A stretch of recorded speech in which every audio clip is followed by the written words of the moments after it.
I mean, we have a front row seat to what works and what doesn't work, to patients that have failed standard of care and that are looking for answers. Welcome to the Big Idea Podcast. Eddie Bravo and Scott Nelson. What's up? How you guys doing? How you doing? Muy bueno. Is this thing on? Is this thing on? It's working? It is on.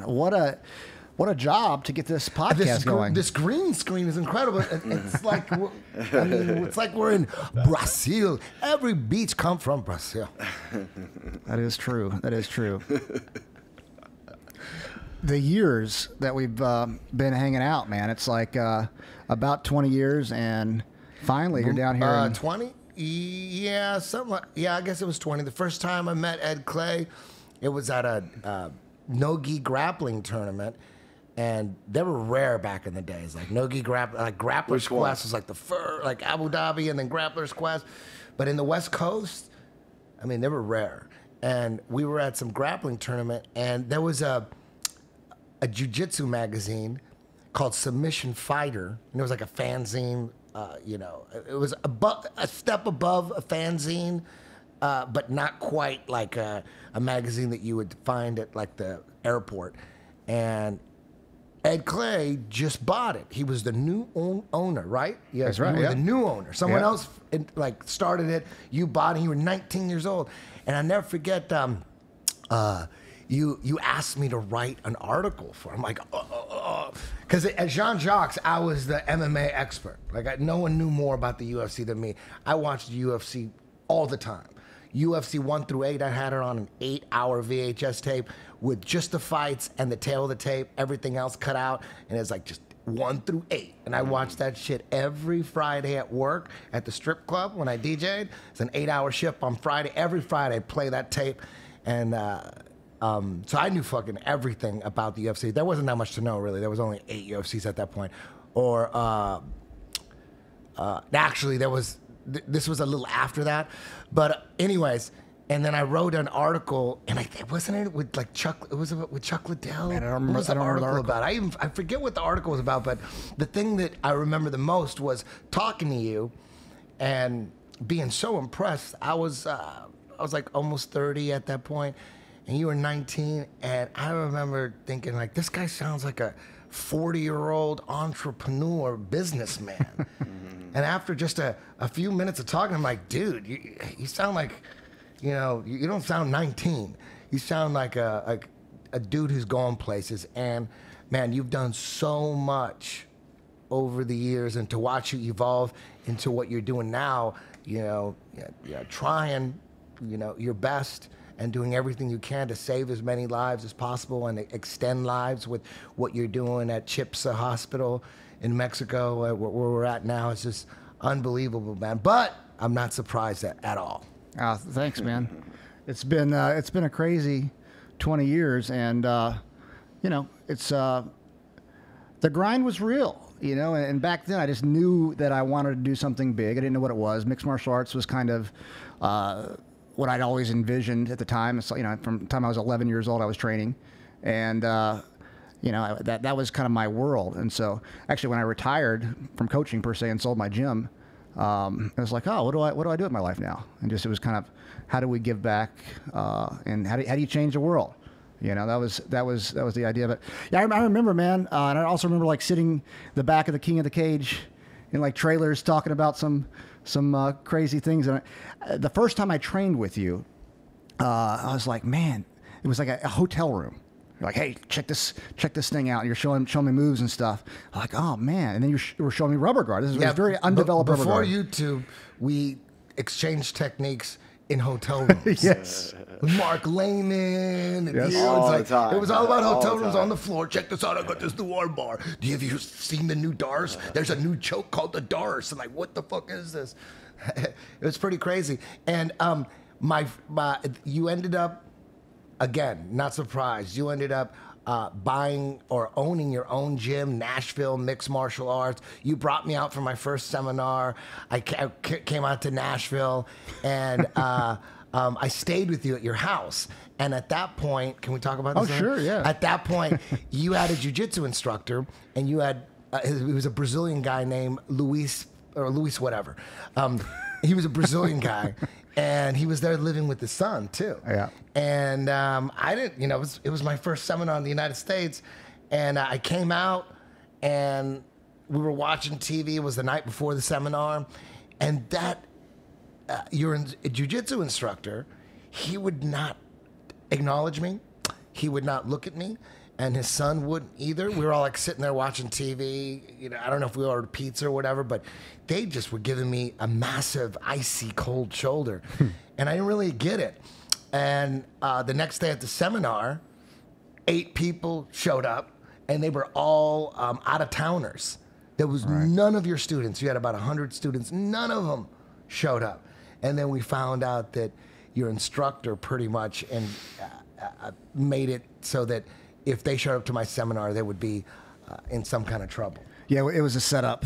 It was a setup. Imagine the guy you pay to work at your business sabotaging. Yeah, it was sabotage. brutal. It was brutal. You know, I mean, I'm over it now, but, you know, we ended up letting him go. But, yeah, I mean, we had this seminar, and I'd always told people how awesome you were. And back then, I think we were purple belts together. I was a purple belt, you were a brown belt, something like that. And you didn't understand the hate, though. I still don't understand it. You had no idea. You're oblivious to it. Yeah. You're like, this is going to be a great seminar. People show up. They show up last minute for seminars. I'll show up. Because no one pre-regged. There's like 8 or 9 people pre-regged. Yeah. And go, oh, yeah, we'll get like 20 guys showing up. For sure, my guy's going to show up. Nobody showed up. Yeah. I mean, it really sucked. That was the worst seminar I've ever done. The first one's the worst one. Yeah. It was brutal. But we had a good time in Nashville. But crazy times in that. Then from that point on, I mean, every time I went to Nashville, then I came back again, and it was a lot better. But man, we have over the last 4 or 5 days while I've been getting treatment at the Chipsa Hospital. No, I don't have cancer. I'm just getting. No rumors, please. I'm just trying to get like some rejuvenation going with the treatments. Like the Gerson therapy is a great therapy for people who have cancer, but it's also a great therapy for people who don't have cancer. It's basically just juicing and coffee enemas. And you know, you guys don't have cancer. You guys are juicing and doing coffee enemas. You're doing you know, if it's great for people that have cancer, it's just as good for people that don't. So some of you guys out there thinking that I have cancer, I don't. I'm fine. Everything's beautiful. I'm just here to recharge my body, reset my mind, and you know, I'm going to be 50 years old next year, and after 25 plus years of jiu-jitsu, man, I need this. I need some kind of tune up, you know, to say it mildly, you know. yeah, and I always like to clarify, I don't look at Gerson therapy as the cancer therapy, just an adjunct diet, great adjunct diet. And I've seen it do amazing things for a lot of things. It's great for inflammation.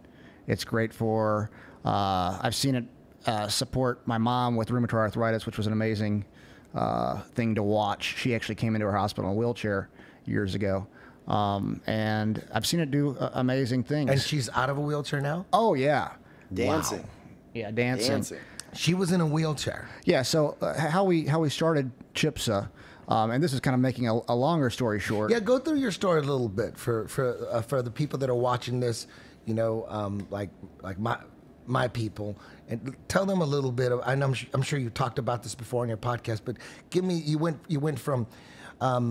You fought MMA 3 times, right? Yeah. You had your own martial arts academy in Nashville. Yeah, at one point Nashville about 1,000 MMA. students. Then you got hurt. You had some injuries, and then you got addicted to painkillers. Yep. And you had a problem with that, and then you and then take it from there. Yeah, so in 2007 or 2008, I tore my LCL, PCL, meniscus training, and we had team doctors, and they got me on prescription pain pills. So I was on them for about 2 years. Which ones exactly? It was hydrocodone, oxycodone, and they're opiates. And so I was taking them for about 2 years. And a couple years in... Is that like Oxycontin at all? It's a little Same less... family? Yeah, same family. Okay. Yeah, same family as Oxycontin. Highly addictive. And I accidentally got, addicted. And so about 2 years later, I went to stop one day. And Wait, you were addicted for 2 years? Yes. Holy shit. Yeah, about 2 years later, I didn't even really know though. I was just taking them every single day, and then it was, I started kind of getting an idea, and I'm like, okay, well, it's time to stop. And so I went to stop one day and went through withdrawal. So I tried to stop a number of times over about a 6-month period and wasn't able to. So I went to see a therapist, and I told him I'm completely functional running my companies, but I'd rather have a clear brain and deal with the pain than a foggy brain and no pain whatsoever.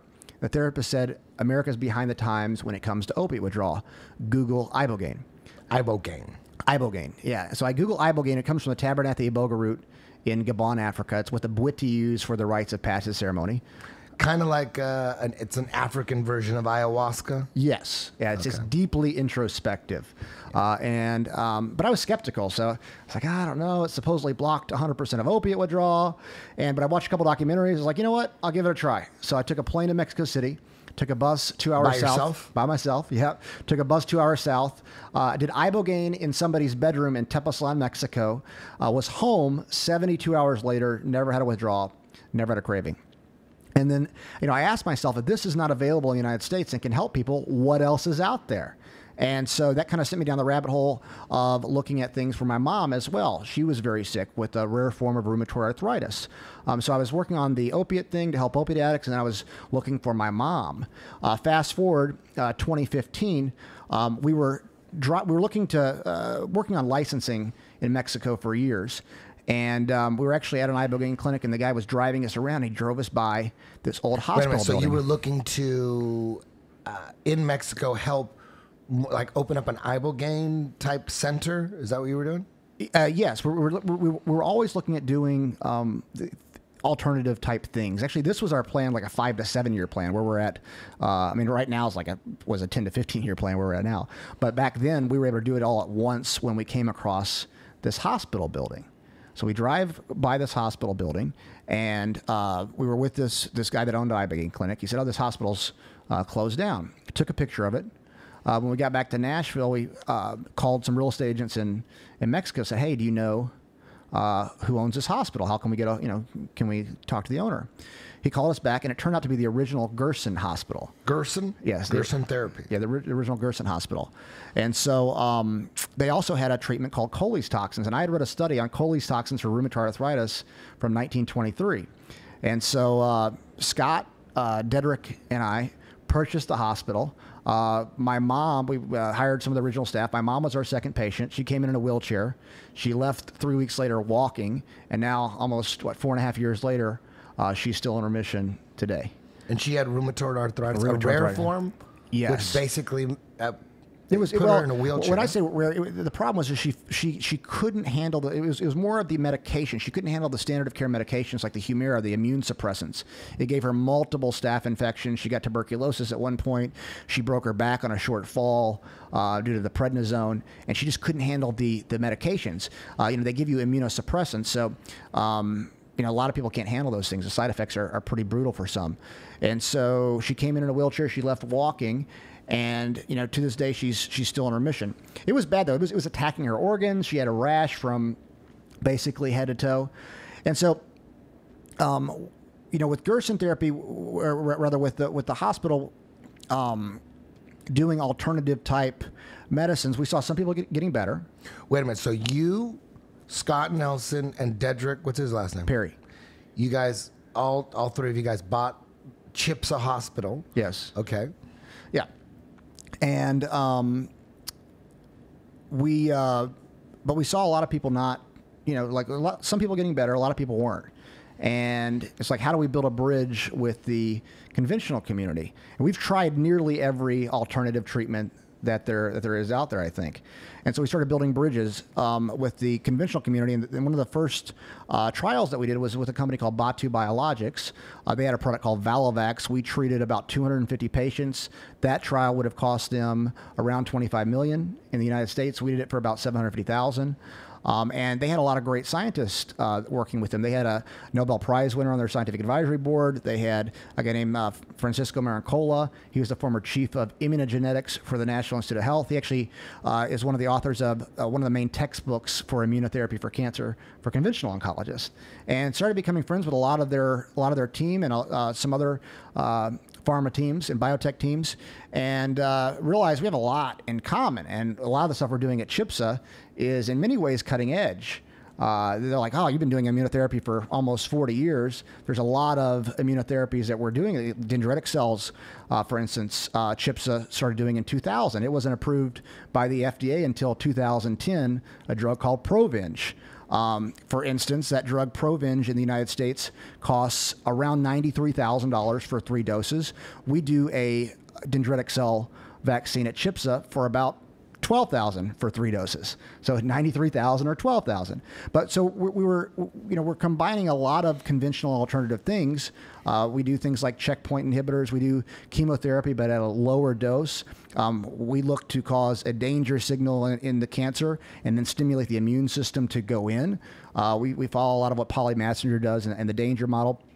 And we're very, very open-minded. So we kind of took the MMA approach, like in the early days of the MMA. This might be how you described it back in the day, but you have like the Brazilians coming in. It's like Royce Gracie versus karate, like Brazilian Jiu-Jitsu versus karate or Kung Fu, and what style really works.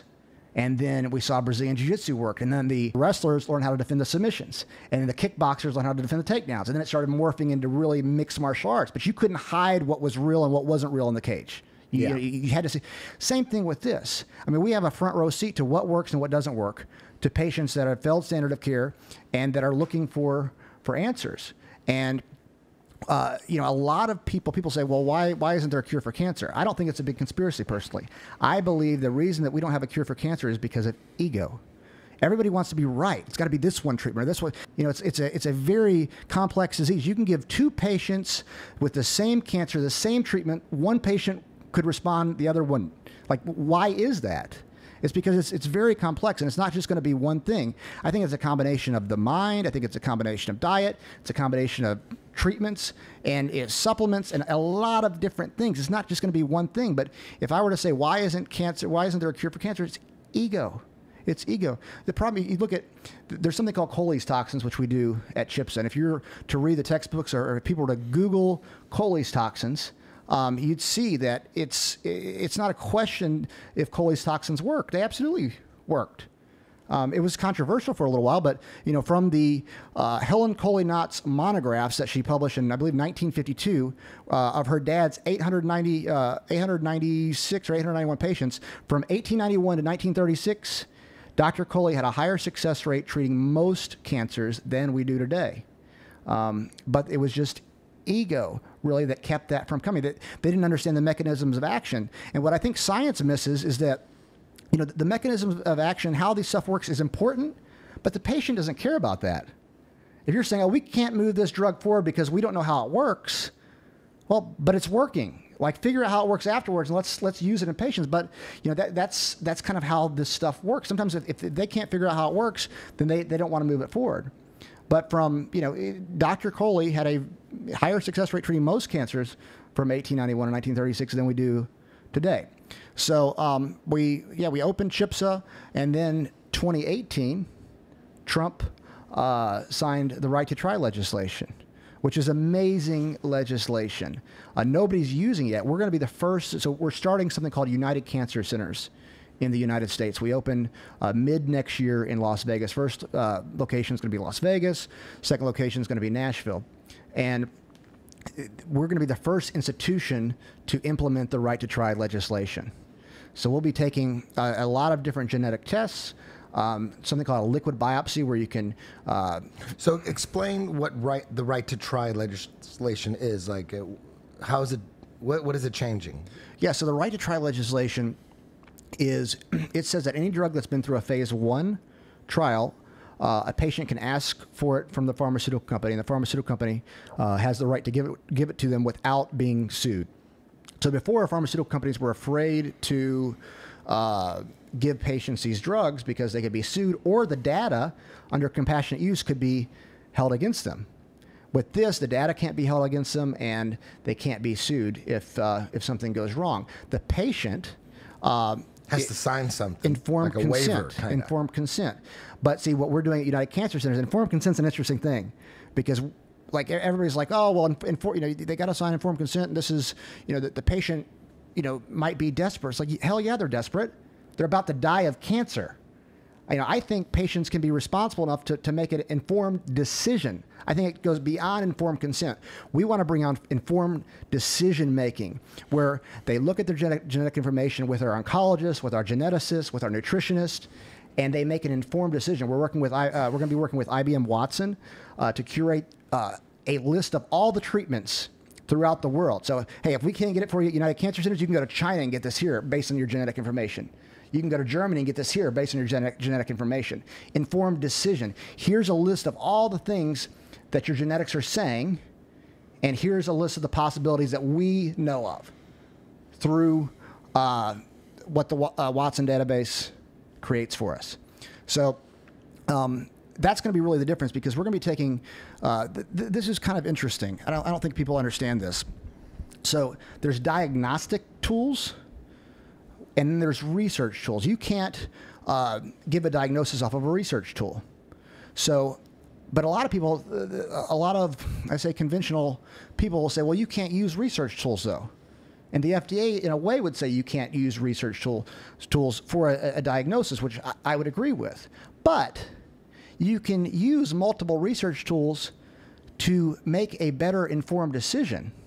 You're like, oh, if the genetic test says, the liquid biopsy says this is an FDA approved, and this microbiome genetic test says this, and this, if you combine a lot of research tools and then you take the diagnostic tool and you morph them into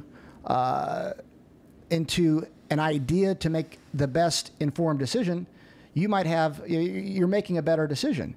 And so we're going to be matching patients' genetics with drugs that have been through a phase 1. So basically taking a process that would normally take 10 to 15 years with the FDA and time collapsing it into as little as 12 to 18 months. So that's kind of, I rambled there for a little bit. That's in a nutshell. Now, how does Big Pharma feel about this right to try legislation? Is it good for them, or is this something that they're going to push back against and try to change it? The thing, we're working with Big Pharma in a way, because ultimately they don't love the legislation. How does it hurt them? Well, one, they're worried about their clinical trials and, people using these drugs and not collecting the data. But what we're going to be doing, we're going to Big Pharma and saying, what's a list of all the data that you want to collect? We're going to collect all that they can't use, or that they can't collect in an FDA trial because it could be used against them, but it would be really good to know if they could collect it. So we're going to be collecting more data than any clinical trial. People say, oh, you guys aren't collecting it. No, we're collecting more. We have a tumor bank. We have a genetic database. We're going to have a crystal ball, ultimately, to see what really works and what doesn't work. And the pharmaceutical companies can use that crystal ball to better design their trials in the future. I mean, this is revolutionary. We have a great team. Dr. Michael Liebman, he actually sits on the scientific advisory board of the Pharma Foundation. He's our chief scientific officer, one of the top clinical trial experts on the planet. He's a brilliant. He has a company called IPQ Analytics, and he always says, look at the abstraction of the question. So clinical trials right now are on a very linear model. It's very linear. We're looking at chaos theory. I mean, you can't. The problem with clinical trials being a linear model, the world doesn't work that way. The world is not linear. It's chaotic. You've got to take these data points and make sense of them. And the more data that you can get, the more sense that you can make of them. So that's what we're doing. We're collecting a tremendous amount of data to figure out what really works and what doesn't work. And why does this subgroup of patients respond, but this doesn't? That's where it's at. The problem is that the net is so wide in these clinical trials, you don't really get very good information out of it. A drug passes clinical trial, when it's gone out and used in the real world, it doesn't work. Why is that? So yes, we are looking to change the system in that, but in a way that's a win for everybody. Most importantly, the patients. I think for so long it's been done in one way, but they forgot what's important. And that's the human being. That's the human being. They act like we're protecting them. They're desperate. They're this. Yes, they're desperate. They're desperate for help. And they're smart enough. They're responsible enough as a grown-up to make an informed decision. They take all the power away from the patient. Oh, you're not smart enough to make a decision. Oh, they can be taken advantage of. Yes, they can be taken advantage of. But like, I believe that patients have the power and the intelligence to make an informed decision, especially when it's all laid out for them. And that's what we're going to be doing. It's beautiful, man. Yeah, thanks. Yeah, and it's incredible that you've, basically, you sold your MMA gym. You basically aren't making any money off martial arts like I am. You've moved way beyond that and dedicated your life to saving lives, or trying to save lives and trying to improve the lives of those with terminal diseases, and it's incredible, man. I'm amazed, but not surprised. Oh, thanks, man. It's been a labor of love, man. Scott and I have been through, with this, it's been there's no book that prepares you to how to deal with, terminally ill patients. And, there are a lot of ethical questions, and we do what we think is right all the time. I'm not saying we're always doing the right thing, but we do what we think is right. We really, really try. And when you're dealing with dying, sick patients, with one foot in the grave and one on a banana peel, and you're pulling them up, and sometimes you see them come out of it, it's amazing. And I remember, like, when we first started, I would sit in my car and just cry. Just because you feel that pain of the families, and you're wanting to, I would have the I'm not smart enough, I'm not good enough, what am I doing? When a patient would die and when it would fail, like, oh my God, and you have those conversations with yourself, and then you kind of, after a while, you learn to deal with it. Like, I wasn't as spiritual or before, but then I pray like 10 times a day, man. I mean, it's constant. Giving thanks, giving gratitude. Thank you for this, thank you for that, thank you for this, thank you for that, thank you, God. That's part of the sanity part. So you get a closer connection spiritually, and you just realize that, we talked about this, on somebody's deathbed, it's not money that they're wishing they had. It's like, oh, I wish I had more money. Yeah. I wish I had. It's the last thing on their mind. Yeah. They might have regrets about family.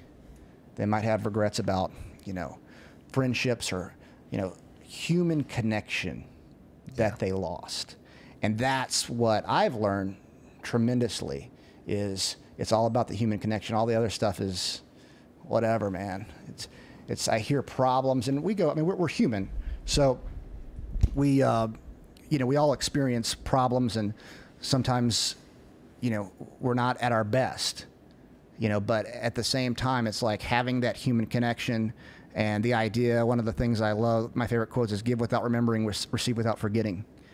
Like, how do you just give and give and give? When in doubt, focus out. Yeah. That's the thing, man. When's the last time you felt bad feeding the homeless? You don't feel bad feeding the homeless. You feel good because you're giving. That's what life's about. So, but it's been, all that's great, but it's been tough. It's been a tough battle, but very much worth it. So. Yeah, it's. Whew. I become an expert toilet cleaner. Yeah. So, how did Scotty Nelson here get him? But before we get into that, Scotty Nelson in the jiu-jitsu world is, we all met through jiu-jitsu. Yep. And Scotty, he's just he just knows everybody in the jiu-jitsu world, because he started OTM on the mat, and it was one of the first pure jiu-jitsu companies, DVDs, clothing line. Long before DVDs. Yeah. Oh yeah, VHS tapes. VHS tapes. And he would make the coolest mixtapes of jiu-jitsu fights from Brazil. He lived in Brazil for 4 or 5 years, right? And he could speak Portuguese. Knows everybody in the jiu-jitsu world, all the Americans, all the Brazilians, everybody. Most people love him. There's a couple people that hate him, just like me. A lot of controversy, a lot of crazy times and stuff. And he sponsored, through OTM, his company, sponsored so many of jiu-jitsu legends that have come up, all of them, BJ Penn, everybody, and myself included. And he also reffed one jiu-jitsu fight in his entire life, and that was Metamoris. If you're gonna do one, might as well be the biggest, right? That was a crazy one, man. It was like for sure. That was a crazy one. That fight was insane. What was the first year you went to U.S. Open? Because that was the first time I met you. U.S. Open, was that the one in Santa Cruz? Santa Cruz, yeah. Yeah, Santa Cruz. France. Yeah, me and Todd White from Jean-Jacques. There wasn't that many jiu-jitsu tournaments back in the days. Nope. It was like Joe Moreira had the biggest one. Yep. And then there was a Santa Cruz tournament that happened once a year, and me and Todd White, we would drive to it.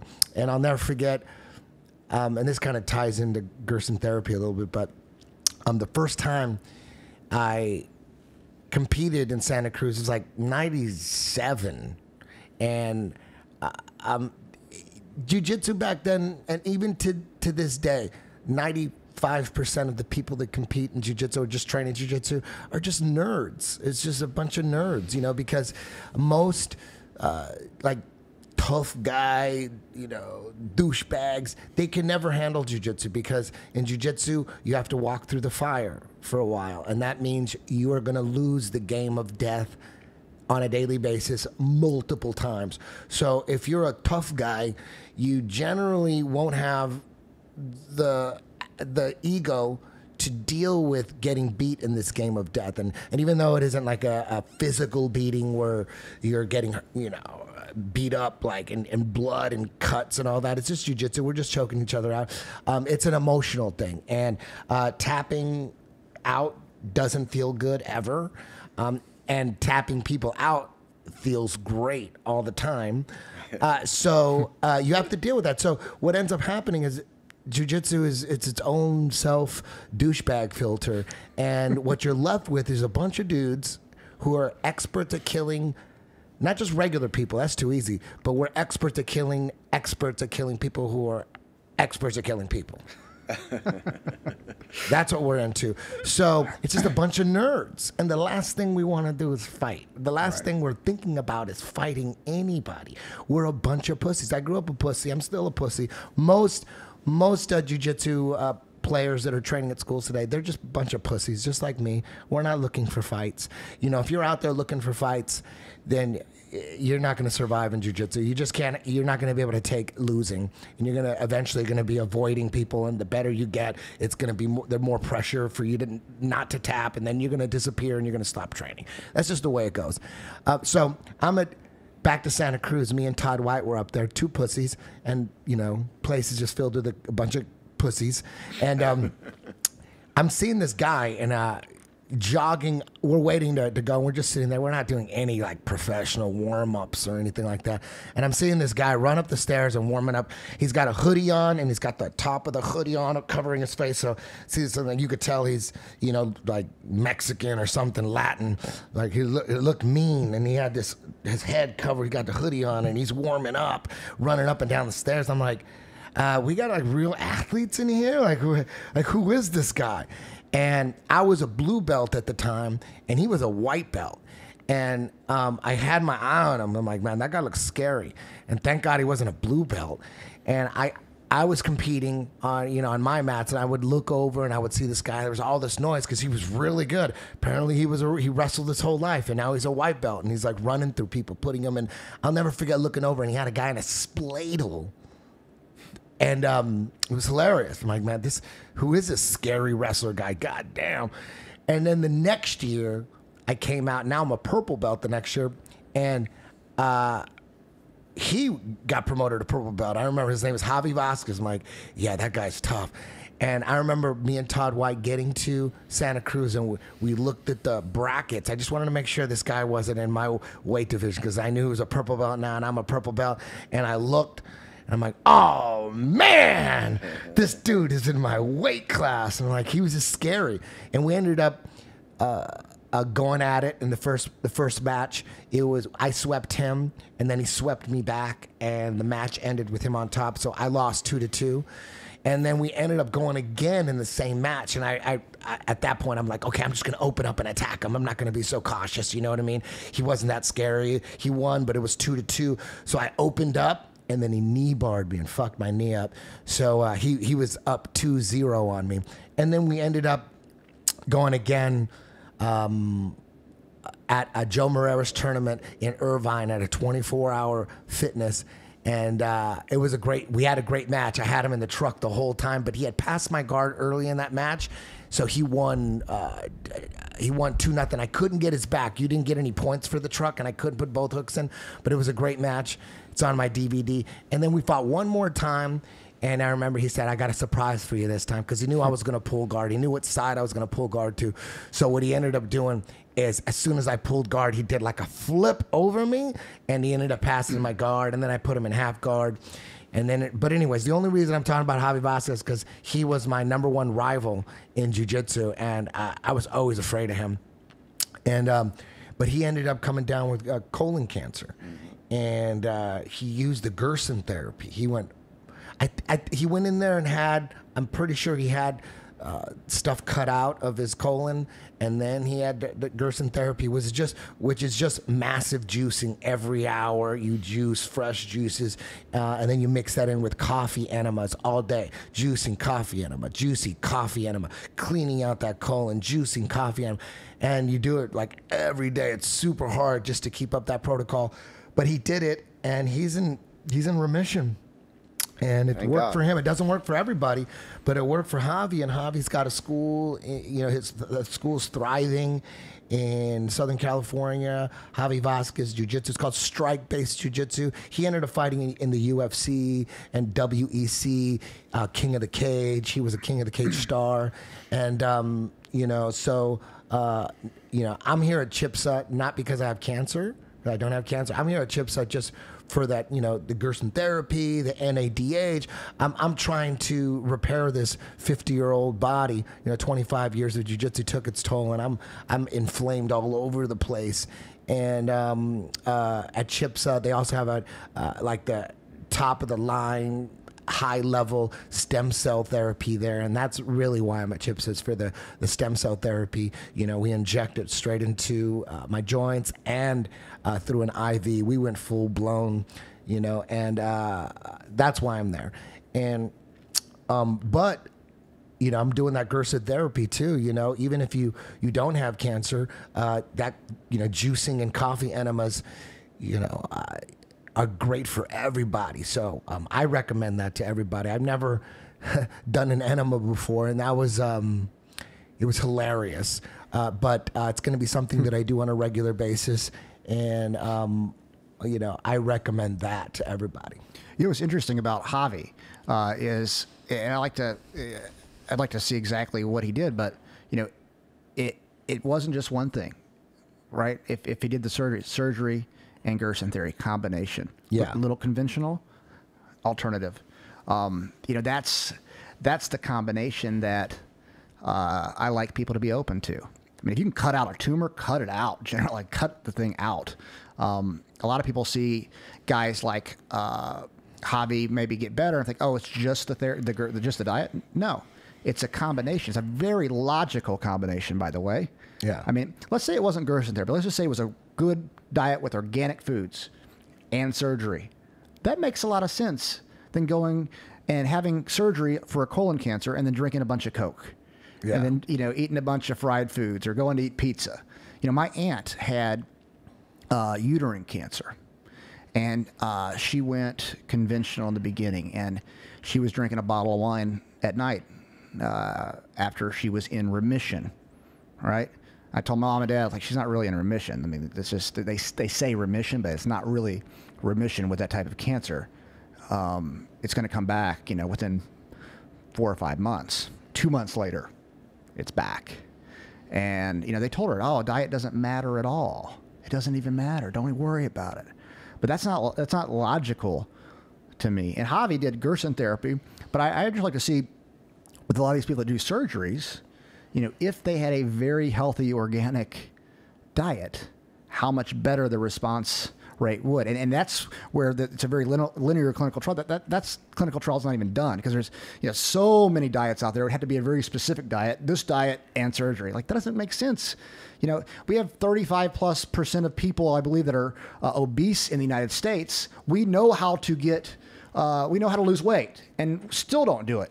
So like the idea that people are going to do one specific diet in general if they have cancer probably doesn't make sense. But just general healthy diet and surgery, you probably get a bump. That's common sense. I can't prove that. Yeah. But it makes sense. And that's what I would encourage people to do is Gerson therapy, I look at it as a great adjunct diet. I believe it's the best adjunct diet you could have if you have cancer.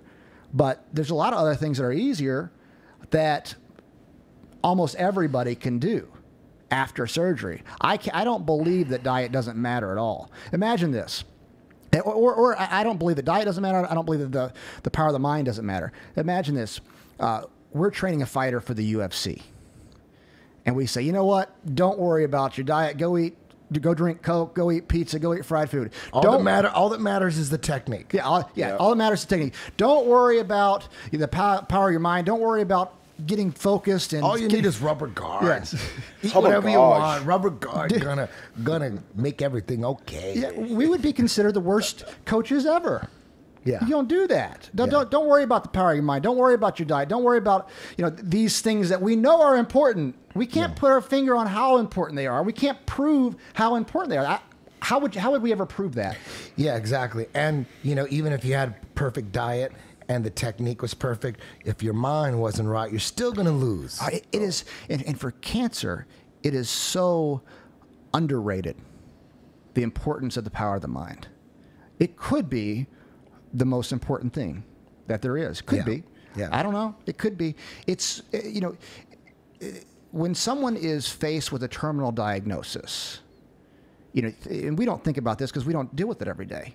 But when someone's faced with a terminal diagnosis, they're like, think about the impact that has on them. Fear, death, they might have kids, they might have, there's all of these things. House, money, all these things that what am I going to do? Like, oh my God, I'm dying. And it takes a toll on the mind. We should be focusing on getting them to a place where they're strong. Where they're like, no, they're focused. How do we get them there? I don't know the exact way. How do we get them there? At CHIPSA, we have 3 psychologists, and we have a Power of the Mind class. That's how much we believe in it. That's like, of course, we got to get the mind strong. And some people say, like, going to CHIPSA is like a spiritual experience because we focus on it so much. We bring them back to what's really important. Family, whatever faith they might have, their friends. I heard Nito Quibin say the 3 F's of success. What was it? 3 F's? It was a 3 F's of success were families. The 3 F's of success: fame, fortune. The 3 F's of significance: faith, family, friends. And that's what it is. Like when you're running a cancer, that's what it's about. People don't understand that, man. That's what it's about. That's what life is about. Eddie, I've known you for 20 years. I remember before you had a child and now. Before, you weren't all about family. That wasn't your thing. You got married. You love your wife. You had a kid. You're like, oh, my God, I love this kid so much. You told me earlier, I tell him I love him so much, he's never going to think he's not loved. No. That's what it's about, man. Yeah. My dad never told me he loved me, and I tell my son I love him multiple times. And it just like, he's like, I get it, Dad. I get him. Like if anything, you're gonna get it. You'll never ever say that your dad didn't tell you he loved you. I tell him all the time. Makes him he gets sick of it, frankly. Well, and we feel weird when we tell people that we love them sometimes. Like not your son, but like other people. I tell people I love them all the time. Like, hey, I love you, bro. I text Scott last night. Hey, man, I love you. You got to put bro or dog after that. Yeah. I love you, dog. It just depends. It just depends how close you are. Like I could tell Scott, hey man, I love you, bro. I think I said bro, but dog, bro. Yeah. But bro's good. It's, brother, love you, brother. Yes, brother, man, love you, man. How crazy is it though with us? like, imagine you're talking to doctors and scientists or whoever as, former fighters, you know what I mean? I never fought MMA, but I have plenty of fights, right? And,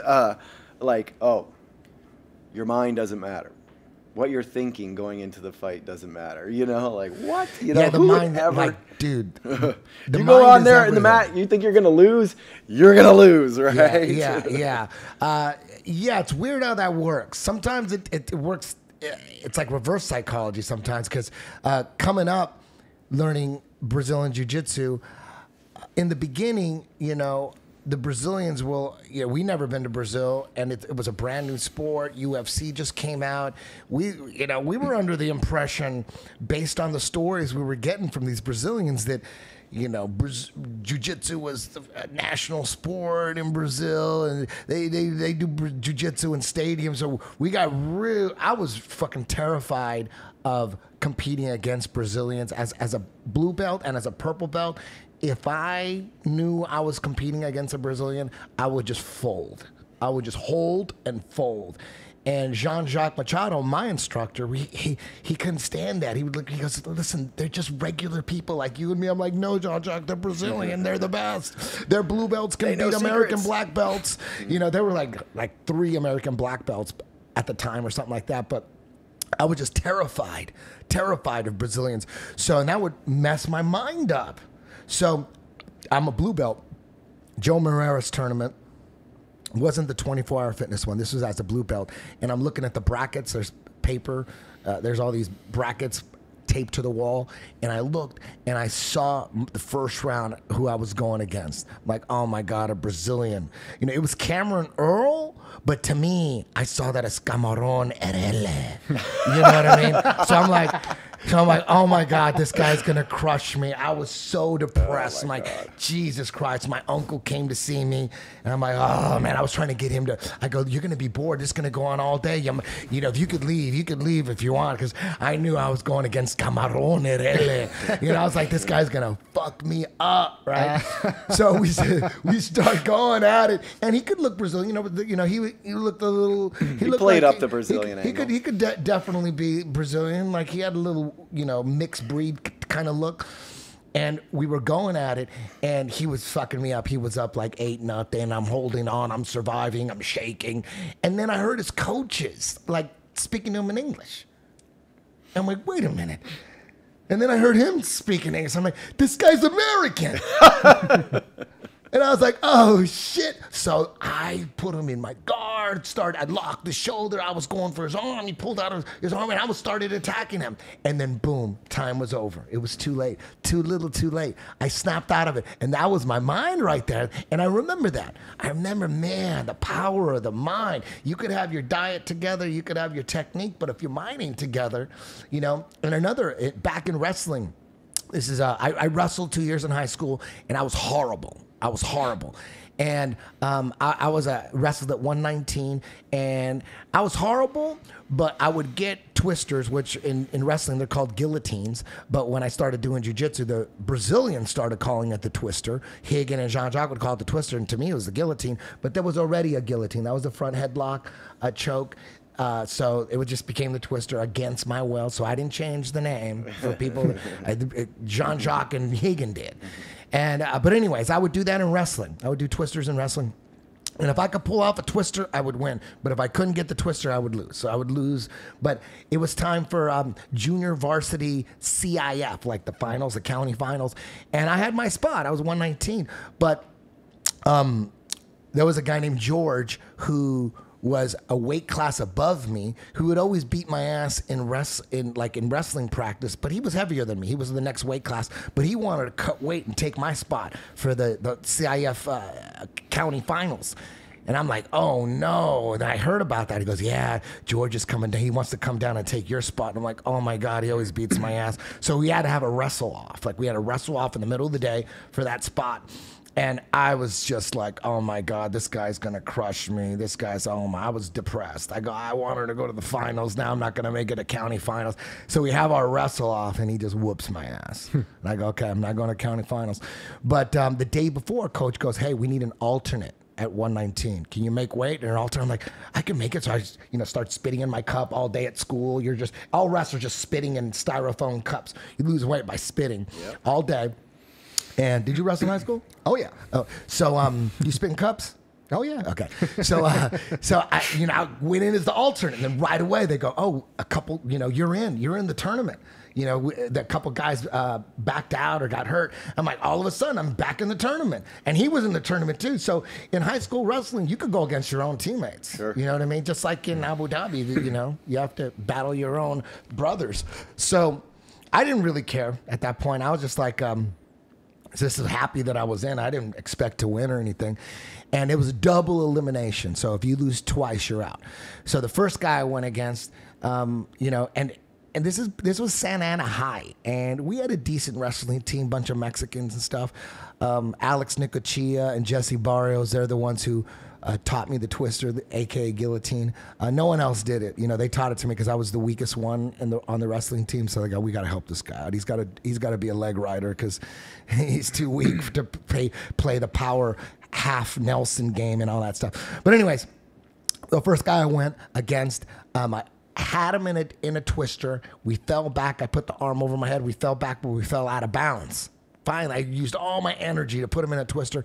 Fell out of bounds. They started us again. I didn't have enough time to set it up again. I lost. So boom, I'm down one. If I lose the next one, it's over. So my next match, I go against a guy from Santa Ana Valley. I'll never forget this. He was up 2-0 with 15 seconds left to go. And it was over. And I had another move that I was really good at was when you start top bottom, and when you're on the bottom, their arm is around your waist.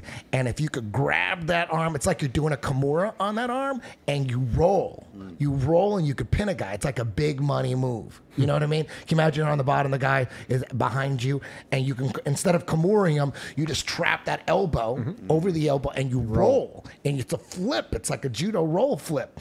And I was good at that one. So it was like 15 seconds left. His coaches, I'll never forget, they go, just hold him, you got this, just hold him. And the assistant wrestling coach who showed it to me, he got on his knees in front of me and we're ready to go. He was like, this is it, dude. This is it. 15 seconds, double elimination, you're out. I fucking pulled it off, dude. Yeah. Fucking pulled it off. Pinned the motherfucker in 15 seconds. It was fucking mayhem. I was like, ah! Yeah. It was crazy. Yeah. Glorious moment. Guess who my next match was against? George. My own teammate who beat my ass to take that spot. And I was so pumped up from that win. There was so much that I swear to God, I went against George, and in my mind, I physically told myself, you're an animal. Become an animal. You're an animal. You could be. I just had a glorious moment. And I beat George's ass. Beat him. And I was like growling and everything. I was like, rah, rah, rah. And I was just like an animal just going after him, and I beat him. And everybody was like, how come you didn't do that the other day? What's going on? I go, I don't know. I'm on fire. And that was the power of the mind. Power of the mind. I beat his ass. Yeah. Next match I lost. I went against a guy from Canyon High. They wrestle year round. They go to summer wrestling camps in Iowa. No one fucks with Canyon High School in Orange County. Guy whooped me like 15-2 or something like that. But I didn't give a shit. I was just like, I beat George. I came from behind against Santa Ana Valley. I'm like, fuck yeah. And I'll never forget that. That was one thing that I always go back, and it's like the power of the mind, the power of the mind. It's all a state of mind. So. And another instance like that was as a blue belt, I would freeze, and if I go against a Brazilian, I still had problems. But then I started getting confidence, and then as a blue belt, I became pretty good. I went to Hawaii and competed at a tournament out there. I went against a Reagan Penn. Had him in a toe hold, but they said, you gotta let it go, toe holds. I was doing toe holds at that point, but I did pretty good. I ended up getting silver. I had a couple wins, triangle win. I swept it. I had a kamikaze leg compression win and a triangle win. I was feeling pretty good. Lost to Reagan Penn in the finals, but it was still great. John Jock came back. And I came back to the States. John Jock gave me a purple. That's when I first got my purple. And then I got scared again. Oh my God, purple belt. I'm going to compete against purple belts. Oh my God. In the beginning, my first few matches as purple belt, I would lose. I would freeze. I would hold a guy in half guard and just didn't do anything. I went against a Brazilian named Eduardo Kill. Kill. He must have had like some kind of record, because a lot of Brazilians, they don't even use their last name. It'll be just like a nickname. You know what I mean? Shogun Hua or something like that. Yep. But they'll do that with their last name. Like Eduardo Kill. I'll never forget that. I just held him in half guard the whole time. I was afraid to commit to any sweeps. I'm like, well, he's Brazilian. And then he choked me out with like 5 seconds left, put me to sleep from the half guard. And like a Darce choke thing, but with the collar. And I'm just, finally got my confidence as a blue belt. I get a purple belt, and then all my confidence drops again. So again, my mind is weak. And I got sick of, but every now and then I would have a good match, and to me a good match was I'd sweep a guy and hold him and I would win 2-0. So I remember showing, I was so addicted to jiu-jitsu, I would show my friends and family my jiu-jitsu matches. But I would always have to fast forward and explain what's going on. They're like, what are you doing? You're just laying there. I'm like, no, I'm going to win. Like, how do you win? You're just laying. And they were like boring matches. So everyone's like bored watching my match, but I'm like showing it to them. Like, look, I won. I got on. They go, how did you win? Because you like rolled and you won? Like you got on top? Like, and it was boring. And I'm like, you know what? I got to start making my matches exciting. I'm like, even if I lose, I just got to go for it, because I have so many matches on videotape that are so boring. They're just boring. A bunch that no one's ever seen. So anyways, my girlfriend at the time, I was a purple belt. I'm just, all these matches were so boring. She shows up. I get a new girlfriend. I'm in love. I'm head over heels in love with this one. I was deeply in love with this one. And she's videotaping a purple belt match, and that's adding more pressure. Now I'm like, oh my God. I'm like, there's so much pressure, and then I'm not even, I forgot the fact that I was going to go out and win or lose. I'm going to make it exciting, win or lose. No more boring matches. So I'm like, if I videotape, what am I doing videotaping these boring matches? It's like, I might as well burn the footage. These are horrible matches. So I got to go out there and make it exciting. So, but I forgot about that, because now my girlfriend showed up, extra pressure. Now she's videotaping. I'm like, oh man, what if I lose in front of my girlfriend? I'm going to feel like such a pussy. So I got that in my head now. Now I'm thinking about my girlfriend's videotaping. So I'm in this match. I'm not doing anything. I'm freezing. I'm just holding. I'm afraid to commit. I don't want to get tapped in front of my girlfriend. I'm just like, like in my head, I'm like, as long as I don't get tapped, and get embarrassed, fuck. And then with a minute left in the match, I'm like, what am I doing? Another boring match on video. My girlfriend's like this. She's bored right now. She's going, what is this guy doing? So right there, I snapped in my head. My head just snapped.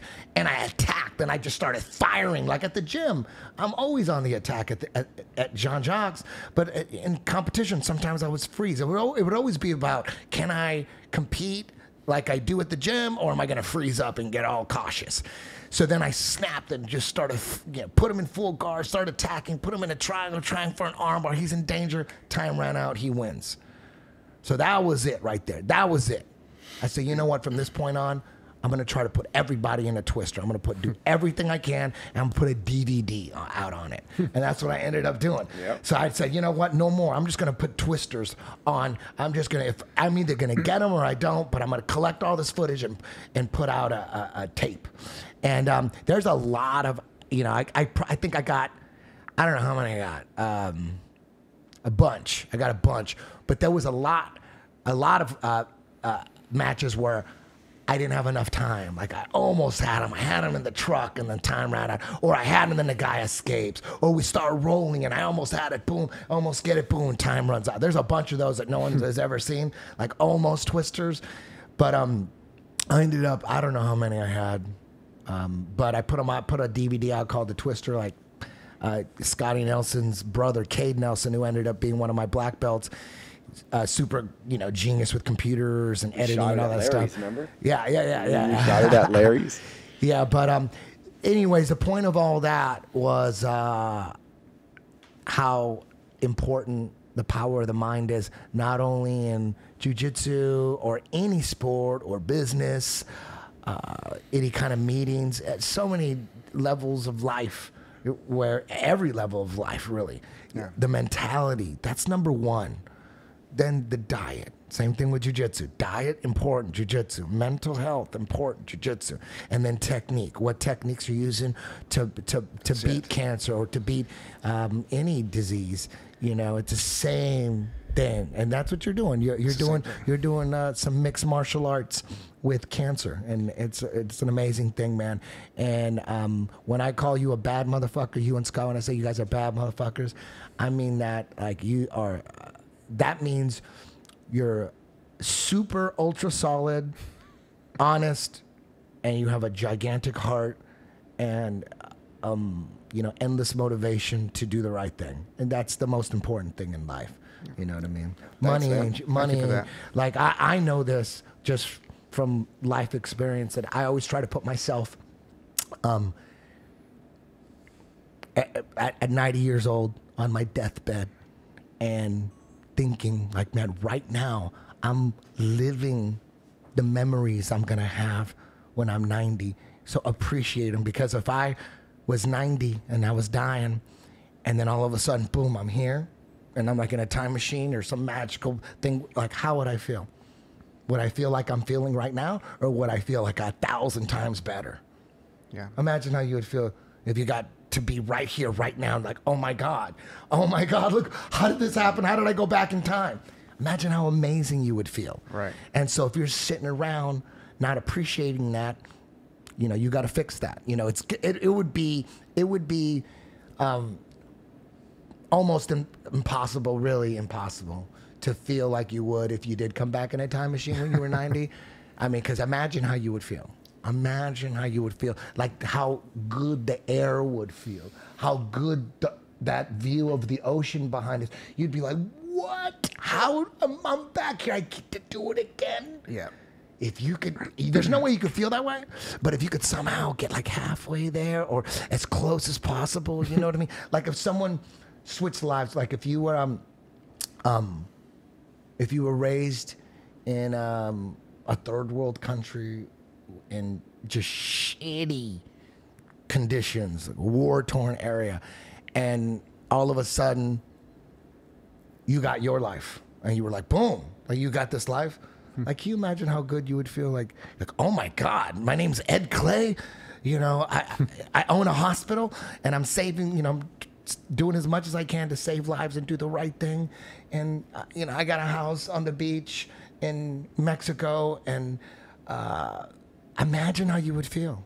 You would be jumping up and down, going, what? Yeah. And you know, and not just you, just like you know, if you switch lives, and if you were you know, someone who lived in you know, Liberia, and all of a sudden you're just like a regular dude working at Starbucks in LA, how happy you would be. Like, oh my God, I'm working at Starbucks in LA, in Los Angeles. You would freak the fuck out. You would be jumping for joy. You would be so happy you were serving coffee at Starbucks. Yeah. You know, but people are just walking around and they don't appreciate what they got. There's a lot that we take for granted, you know, and this type of stuff brings you really close to that, because it's like it's in front of you every day. You know what makes you feel like that instantly? What's that? If you got thrown in jail, like for something you didn't do, like if like all of a sudden Yes. FBI raided your house and threw you in jail, and they go, dude, you're fucking going down, dude. You got your fingerprints all over this body, and you're like, what? Instantly, your life would be the greatest life ever. You're like, can I just get my life back? Can I just get my life back? Here's another thing I always look back at. I used to DJ at a strip club in my 20s and early 30s. And when I first started, you know, I had the horrible shifts, Monday day, Saturday day, just dark, $50 a day shifts, you know, and you have to work your way up to those Friday nights where you're gonna get like, you know, $300-400, you know. Like, in a way, happiness is a choice. Like, how are you going to look at this? Good or bad? You know, the glass half empty or is it half full? I mean, there's a lot of times where, you know, I'll catch myself having negative self-talk or negative thoughts. I'm like, wait a second. Like, let's Snap reframe out of that. that. Yeah. It's easy, man. Yeah, when I did ibogaine, I did ibogaine 3 times, and the third time, I'll never do it again. But I had a notebook next to me because I wanted to see what came. It's deeply introspective, and I wrote down, "Think before you think." That came to me. Think before you think. Like, what does that mean? That's deep as fuck. Yeah, think before I'm not even you sure think. exactly what it means, but that's deep. Yeah, I felt like I knew what it meant. Before you think of having a bad thought, like think about that. Don't think about it. Basically, Yeah. think before you think. And to me, that's true. I'm like, as soon as I'm thinking about having a bad thought, try to catch it. Yeah. And bring it back. Yeah. And I haven't perfected It's by so any means. hard. One of the hardest things in life is to actually appreciate your life for what it really is. Yeah. That's super hard. And going to jail, that is the quickest way to realize what you have. The moment you're in jail, Yeah. like that, you realize what you got. You're like, my life is amazing. I mean, I just want that thing back. And you know what? When you have nightmares and stuff, I used to you hate nightmares. You're like, oh my God, I'd wake up in the middle of the night and have this horrible nightmare, some stressful situation or something, and you don't even want to go back to bed. I want to stay up for a couple hours, get on the internet, change my thought process, because if I go back to bed too quick, I'm going to go right back into that dream, and I don't want to do that. Let's change. I don't want to go through that. The crazy stuff, And I went to this crazy guy who claims the channel interdimensional beings. You know what I mean? Yep. And I went to him, gave him like $200 or whatever. I just wanted to see if he had the answers to life. I was like searching. This was 2000 something, 10, 2011.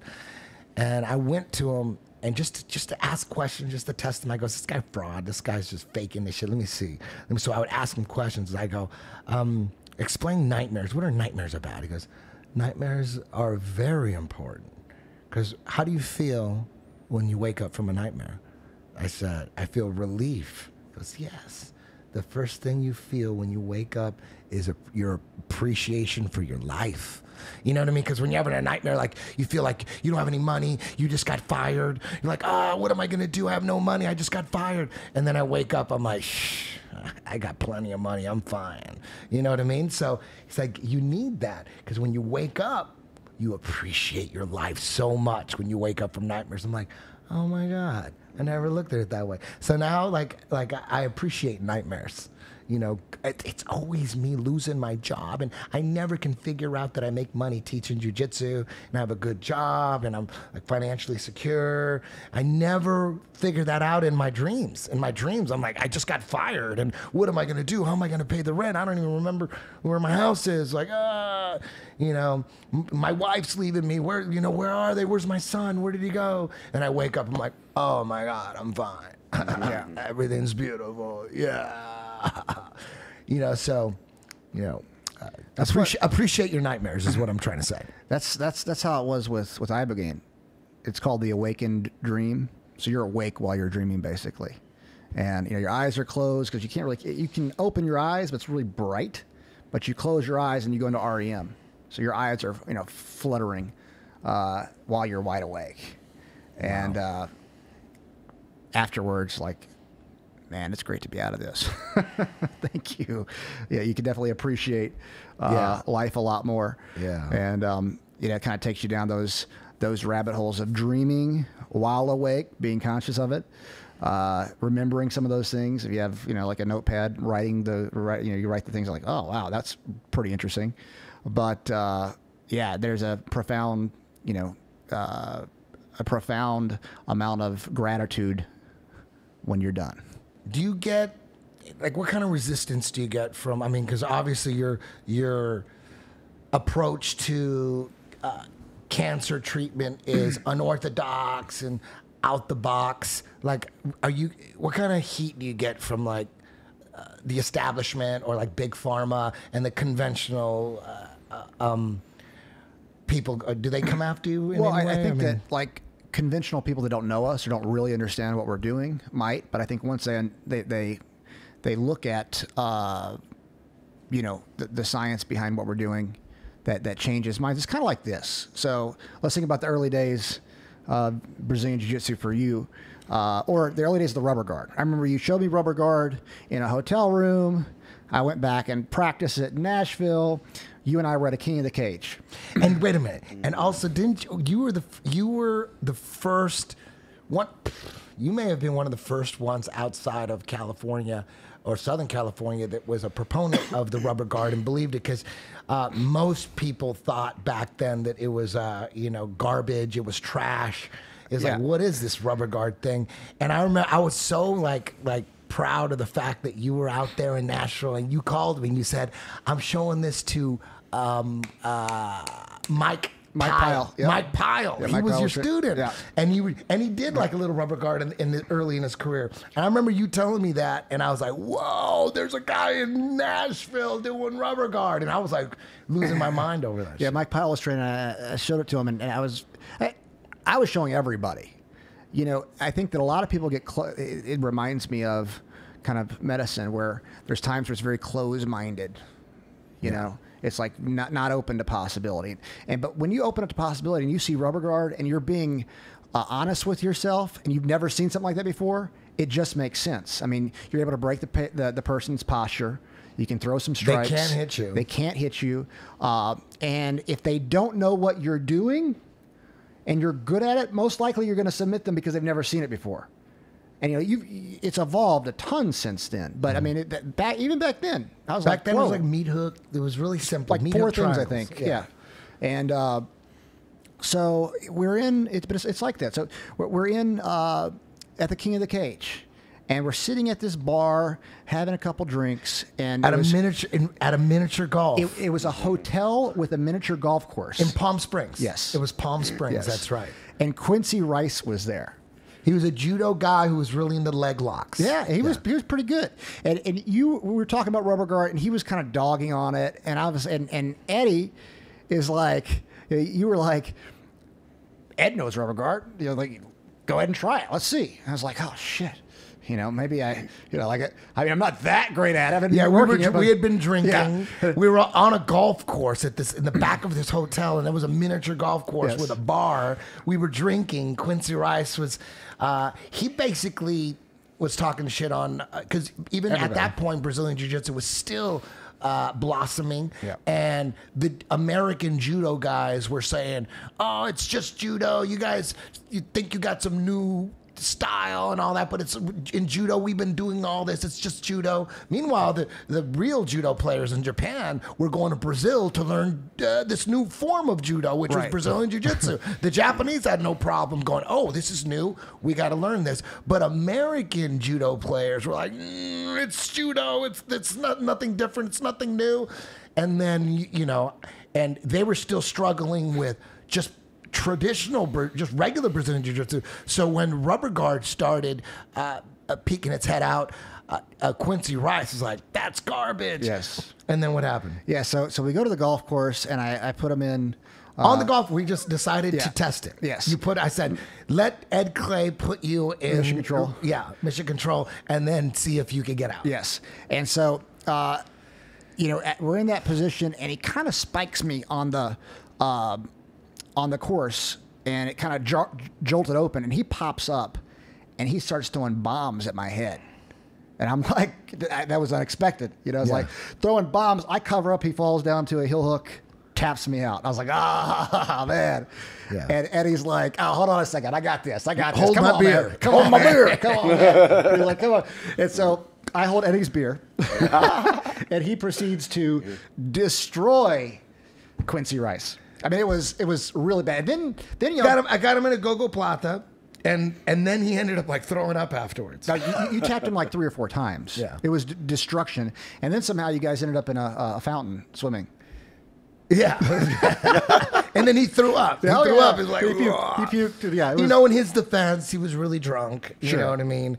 And he had no idea how to defend. I was playing rubber guard every day, and so it was just a crazy night. It's just funny. He was actually really good. I saw him in a Grappler's Quest tournament, and he destroyed some really good people. Yeah. But point to the whole thing is, keeping an open mind, open to multiple possibilities. That's what you did.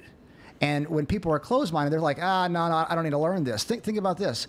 Think if Hoyler's team would have been open to the fact that your style works.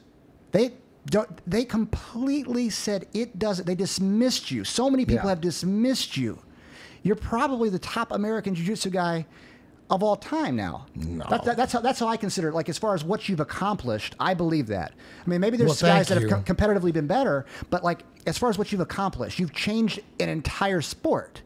Going against the grain, you had so many people against you. And even today, because back then there wasn't that much evidence that rubber guard worked, or even like the lockdown system, or even the truck system. There wasn't that much evidence. But nowadays, I've created so many rubber guard assassins. You go to Instagram, follow rubber guard assassins, and it's all over the world. There's rubber guard going on everywhere. And like Jeremiah Vance, one of the best rubber guard players ever, Ben, Eddie, Richie Boogeyman Martinez. If they put me in rubber guard, I just immediately go to my back and let them mount me. I'd rather have them mount me, because they're gonna fuck you up. And there's like a 50% chance you're gonna tap. That's high for any kind of guard. Most guards are 10% you're gonna tap. If you put all the data together in the UFC, right, about all the times people were in close guard, and then that turned into a submission, I'd say 2%, 3%. Sure. So does that mean full guard doesn't work? Oh, I don't know. gosh. But so if you have That's a so guard good. that works 20% of the time, like 20% of the time they tap, that's huge. Yeah. That's huge. My guys, I say 50% of the time you're in their full guard, you're going to tap. 50%. That's high. 50% you'll get out. All guards don't work all the time.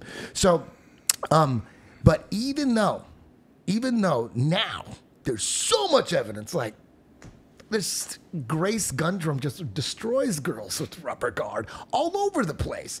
Jeremiah at Worlds tapping dude. I mean, it's all over the place. It's all documented. Even now, if you took 20 Brazilian Jiu-Jitsu black belts, traditional, and you lined them up, and you asked them all to give you data like, does rubber guard work? They'll say no.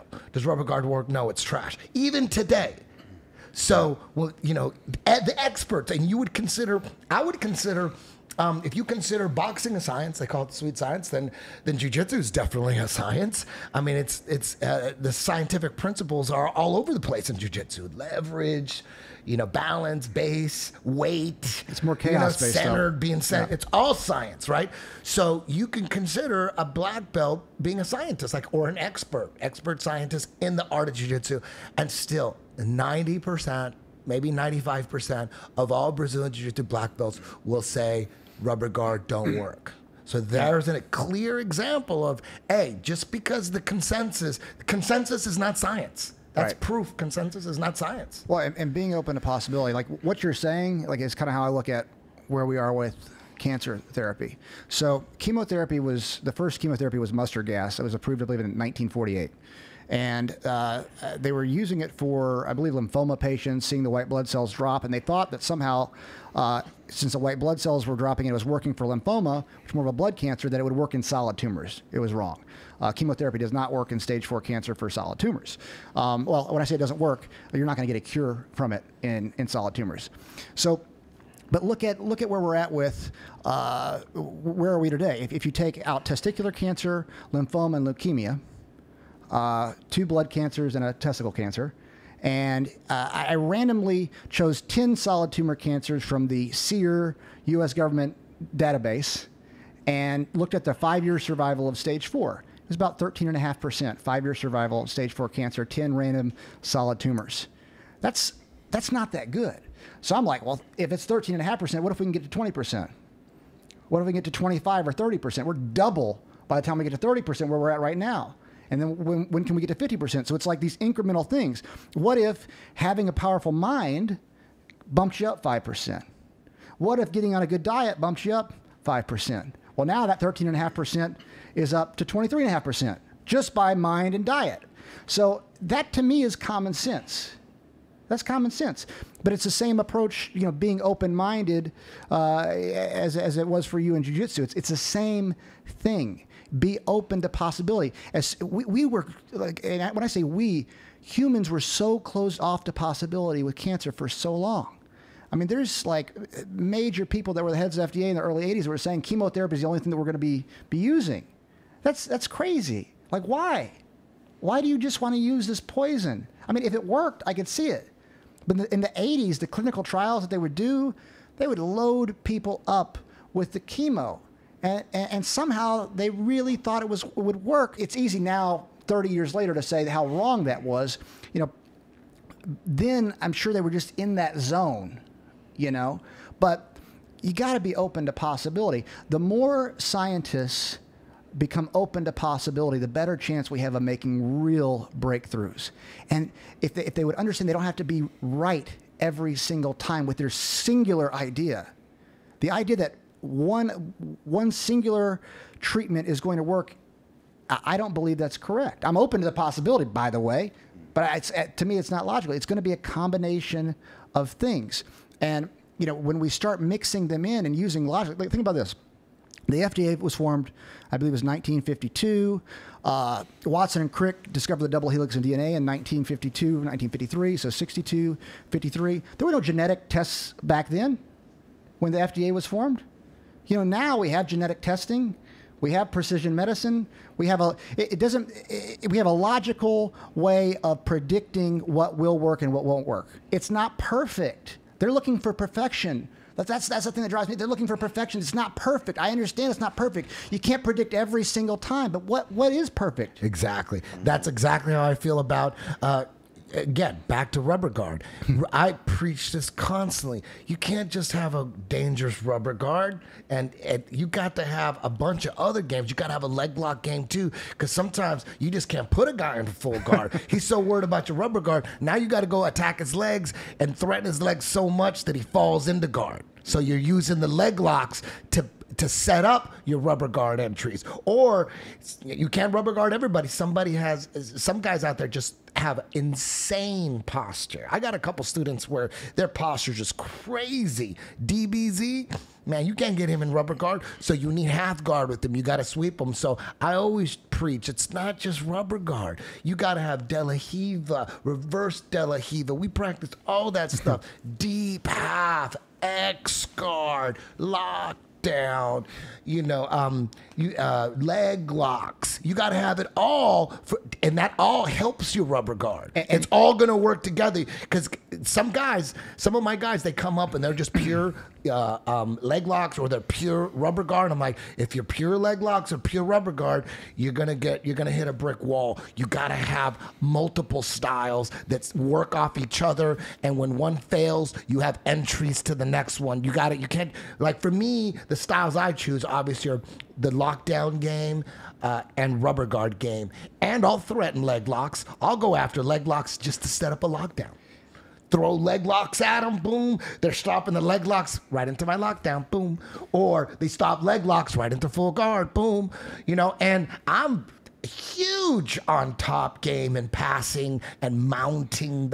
It isn't all about twister and just truck. No, you got to have a death mount, and you got to have death back control. But you also have to have a death truck, because you can't choke everybody. Some guys that have that rear naked choke defense, you're just going to be on their back and time runs out, when that last minute you should have transitioned to either spider web or the truck. So in the same sense, it's not just one thing. You can't just have one thing. No, you gotta have multiple games, and they all work together. And then when you get at that level where you're doing all these different things, in the end, it still might not work. Exactly. And people say this crazy with rubber guard. You'll see like in the UFC every now and then, you'll see a guy try rubber guard, and a guy pulls out and go, look, it doesn't work. And I say this all the time. We're talking about things that work all the time. I tell people this all the time. I go, you're looking for a guard that works 100% of the time? Let me know. Nothing works 100% of the time. Where's the knockout punch that works 100%? Yeah, where is this guard? You guys have, I go, what traditional guard? How often does that work? Like, when does that work? We already know it doesn't. It works at a very low rate. And all I did when I first opened a school, all I wanted to do, I didn't want to change the gi community, I just wanted to add to it. I thought not enough people, there wasn't anybody that was focusing on an MMA bottom game, whether it's half guard, rubber guard, X guard, deadlift heat, all that, like, it was so underdeveloped, only in my opinion, because, and I think we're finding out that it's a fact now, that if you're training in the gi and your fighting stance is grabbing collars and grabbing sleeves, I've talked about this many times, and there's no punches, what happens when you take those handles away and then you add punches and elbows and then bodies are all greasy and slippery? You think that's the same? If you think that's the same, you are not paying attention, because in MMA, there is no guard that's working at a high rate. So all I'm saying is, let's raise the percentage. Like, if we could develop a guard or a bottom game that works 20% of the time, then that's huge. But as soon as someone pulls out a rubber guard, it doesn't work, go, dude, I could show you endless footage of traditional closed guard in MMA that doesn't work. Yeah. I could show you, it could last for days straight, no commercial, straight. So what are you talking about? A guy pulls out a rubber guard. Guys pull out a rubber guard. Guys pull out a leg locks. Or a guy pulls out a leg locks that doesn't work. Oh, no, red leg locks. How about a guy sprawls on a double leg? Oh, that doesn't work. Right. Can you imagine if a guy in a fight took 10 shots, 10 double, and dude sprawled and stuffed all the takedowns? Right. Not one person would ever say, you know what, double legs don't work. Yeah, they would never say that. But that's they would understand the matchup. You know, he needs more work, and this guy's probably too good at sprawling. That's all it would be. But when it comes to rubber guard, they go, no, it didn't work. No, it didn't work. No, it didn't work. Like, you guys are not thinking right. Yeah. You're not thinking right. I'm trying to improve the percentage. Nothing is going to work all the time. Yeah. But I'll tell you this much. In MMA, they say, oh, pulling guard is suicidal. You pull guard, you're going to get fucked up on top. How come guys with rubber guard can't just sit on their butt and have guys go on their guard? How come if pulling guard is so suicidal, how come for rubber guard players it's really hard to do? You got to really time that guard pull, because they won't go in your guard. Right. No one's going to go right into Vinny Magalhaes' guard. No way. He's got to trick them and set up the guard pull. He's got to push them against the fence, and as they push back, he jumps guard. Because if he just sits on his ass, if it was so suicidal like everybody thinks, that's horrible. Why doesn't the guy just get in his guard? Because they know that's a dangerous guard, right? Right? Anderson Diaz. Exactly. You know, so it's the same thing. You know, it's like consensus is not science. No, consensus is not science. And I think it's important. The whole thing in Brazilian Jiu-Jitsu as it evolves, in mixed martial arts as it evolves, in cancer therapy, anything as it, like, you got to be open to possibility. The more we're open to possibility, the faster we'll get those gains. Those that are closed off to possibility are dead. And like you said, if there was no resistance to what I was trying to do, I had like a project, Operation Let's Fix the Bottom Game in MMA. Because Jiu-Jitsu didn't get me into MMA. Right. Jiu-Jitsu didn't get me into the UFC. The UFC got me into Jiu-Jitsu. So when I was in Jiu-Jitsu, I love the UFC. I go, we're wearing these jackets. How come the only one who's wearing a jacket is Hoist? He's the only one. How come Hickson's not wearing a jacket? How come Nogueira's not doing a jacket? And everyone would say, if you're not wearing a jacket, you're not doing jiu-jitsu. And I'm like, okay, so that means Hoist is the only one who used jiu-jitsu in MMA history? He's the only one? Right. Hickson never used jiu-jitsu when he won. Nogueira never used jiu-jitsu. They're not wearing a gi. That's not jiu-jitsu? What is that? What are they doing? I want to do what they're doing. It's something else. So people just aren't using their brain. So imagine where the state of MMA bottom game would be if everybody jumped in and helped me instead of everybody resisting. Yeah. There's guys out there that were raised in schools where if they play rubber guard, they will get shunned and shamed.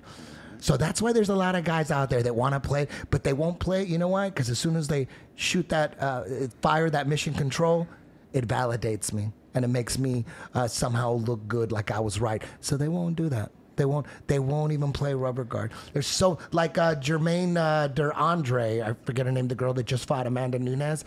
Man, if she knew rubber guard, it would have been. And if she was high level with it, it would have been a slightly different fight. She had Amanda Nunes in guard, full guard, several times, and could have easily went and started attacking. Amanda Nunes may have slipped out and limped arm out of an omoplata or whatever. That's normal. Sure. But there would have been some fire. There would have been some danger. And I'm positive that her instructor, whoever instructor is not a proponent of the rubber guard and doesn't believe in it and probably thinks it's trash because she wasn't doing it. She had many opportunities to attack with it. Imagine where the bottom game, the state of the bottom game in MMA would be if there wasn't a resistance to it and everyone just jumped in, or all the Brazilians and all the schools are like, yeah, you know what? Let's improve jiu-jitsu because we'll all win. Right. We'll all win. If the bottom game evolved into some dangerous thing where nobody even wanted to get on top of anybody on the bottom, it was like, you got to watch your ass, be careful. Man, jiu-jitsu everybody would benefit from it. Everybody would make more money from it, get more students from it. Jiu-jitsu would be way stronger, but they're resistant to it to this day.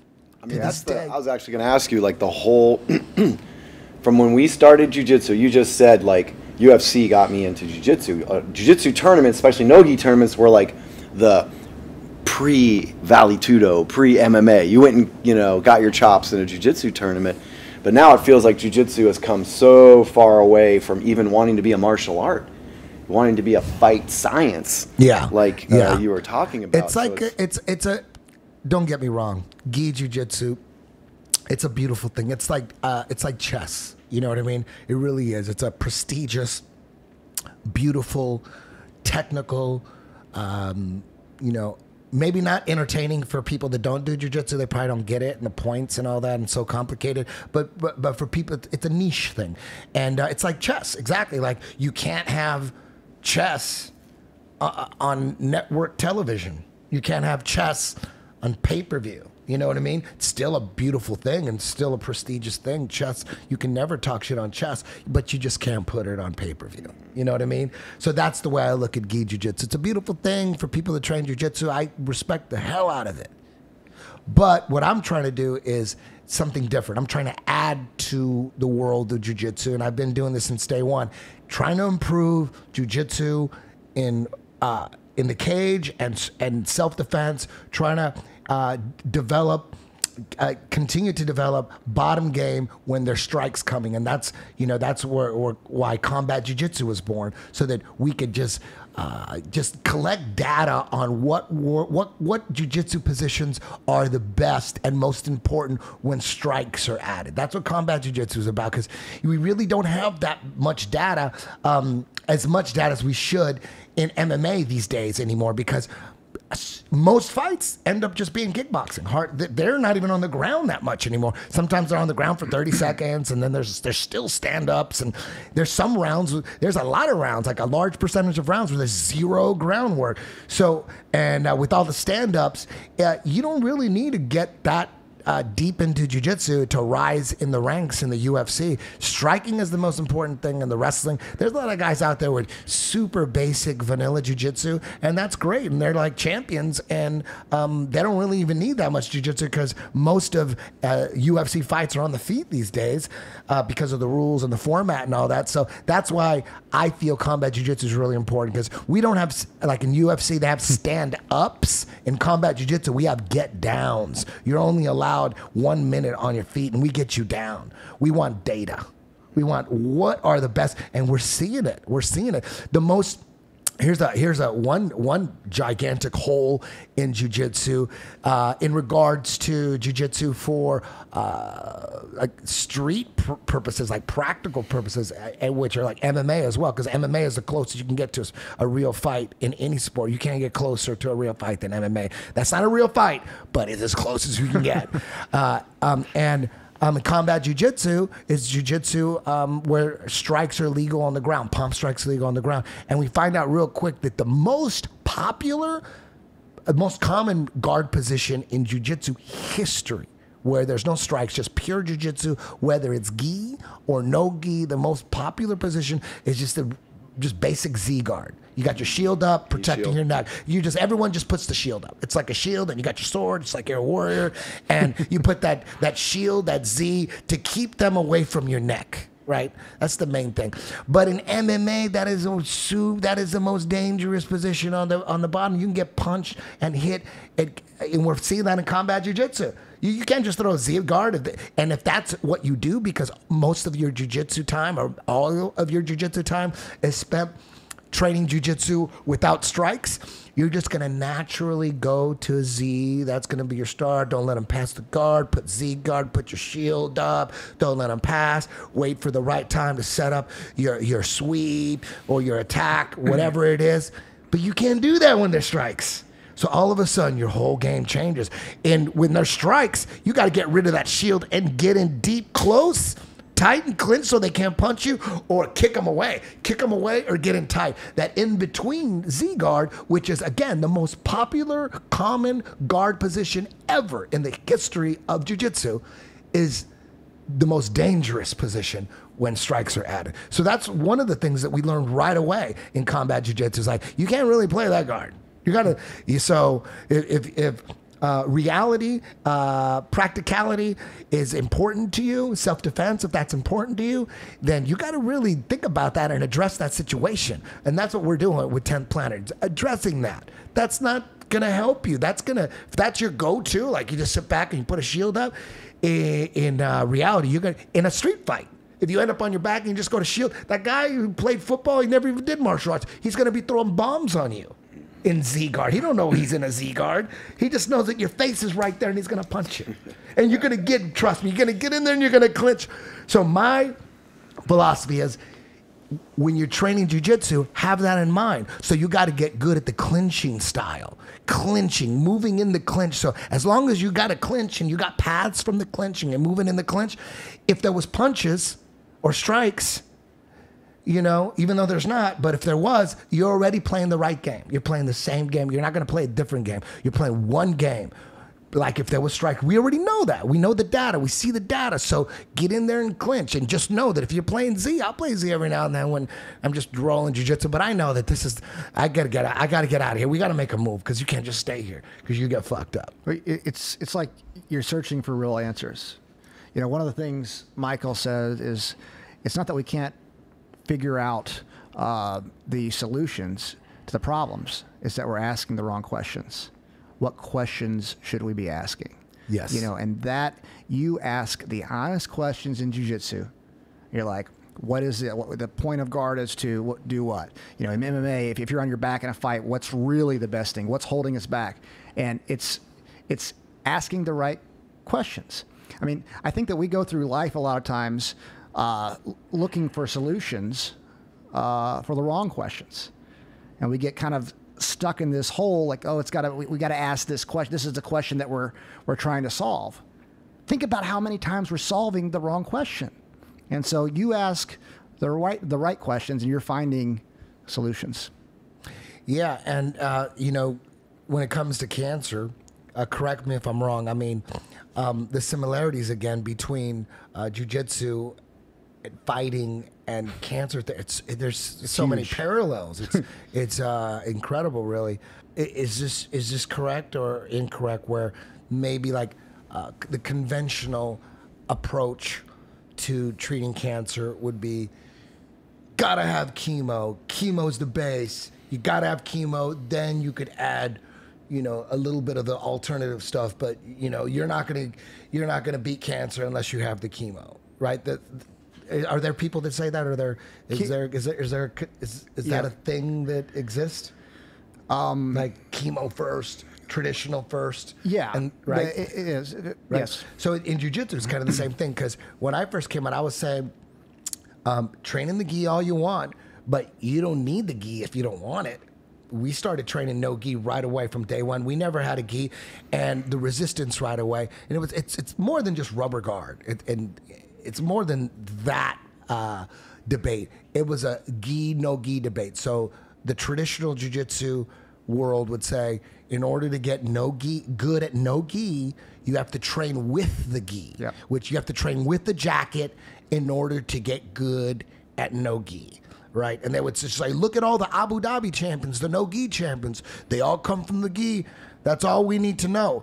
And I didn't look at it that way. I thought like, yeah, because all the guys in Abu Dhabi train in the gi. Yeah.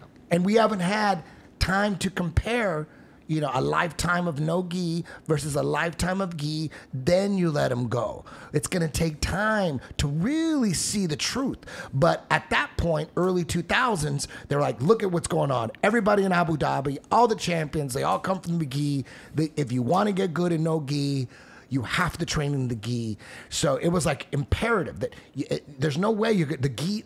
Basically, the gi makes you better no gi. So if the gi makes you better no gi, then that would mean, in a logical sense, if you're thinking with logic, that the more you train with the gi, the better your no gi would get. And if you stop training in the gi, then your no gi would start to deteriorate, right? Right. Right. If weightlifting and strength and conditioning helped your game, which it does, if you stop your strength and conditioning, that would weaken your game, right? Yep. Right. You have to keep doing strength and conditioning, because if strength and conditioning is good for your game, whatever game you do, if you stop doing it, then it's going to weaken your game, right? Right. Otherwise, it doesn't mean shit. You can't just stop your strength and conditioning and say, I already did it, so now I don't need it no more. I already did it. I don't need it. No, it's something that you have to keep doing or you will lose it, right? Yeah, absolutely. So if the gi makes you better, no gi, if you stop training in the gi, then your no gi game should go down, right? Right. So what ended up happening is over time, we started the first change in philosophy came from Marcelo Garcia. We first heard it. He's the first one. He goes, you know what? I train gi, no gi, 50-50. I'm like, oh, really? According to gi makes you better, no gi, it'd be better 90-10, wouldn't it? Okay. So he's first said that. And then, of course, I agree with that. And then he also started saying, to get good at no gi, when you train with the gi, try to use as many no gi grips as possible. So when you take the gi off, your game doesn't change that much. I'm like, oh, that's what I've been saying. Right? But if but that goes against the gi makes you better no gi. So now you're slowly morphing into a no gi game, right? You start to see this, and then the big one was, the big one, after the whole Brazilian Jiu-Jitsu community coming down on me for trying to improve no gi.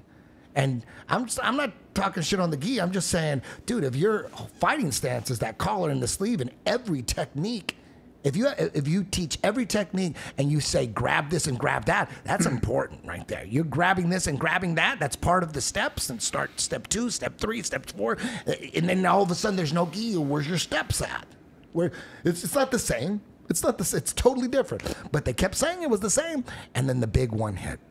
Roger Gracie, 10-time world champion in the gi, started doing MMA, fought in the UFC. He made a public statement and said 80% of BJJ is useless in MMA. 80% of BJJ is useless in MMA. Quote, on the underground, he made the quote. I'm like, now what? Now what? That's your boy. Your number one boy is saying that. He said that word for word, verbatim.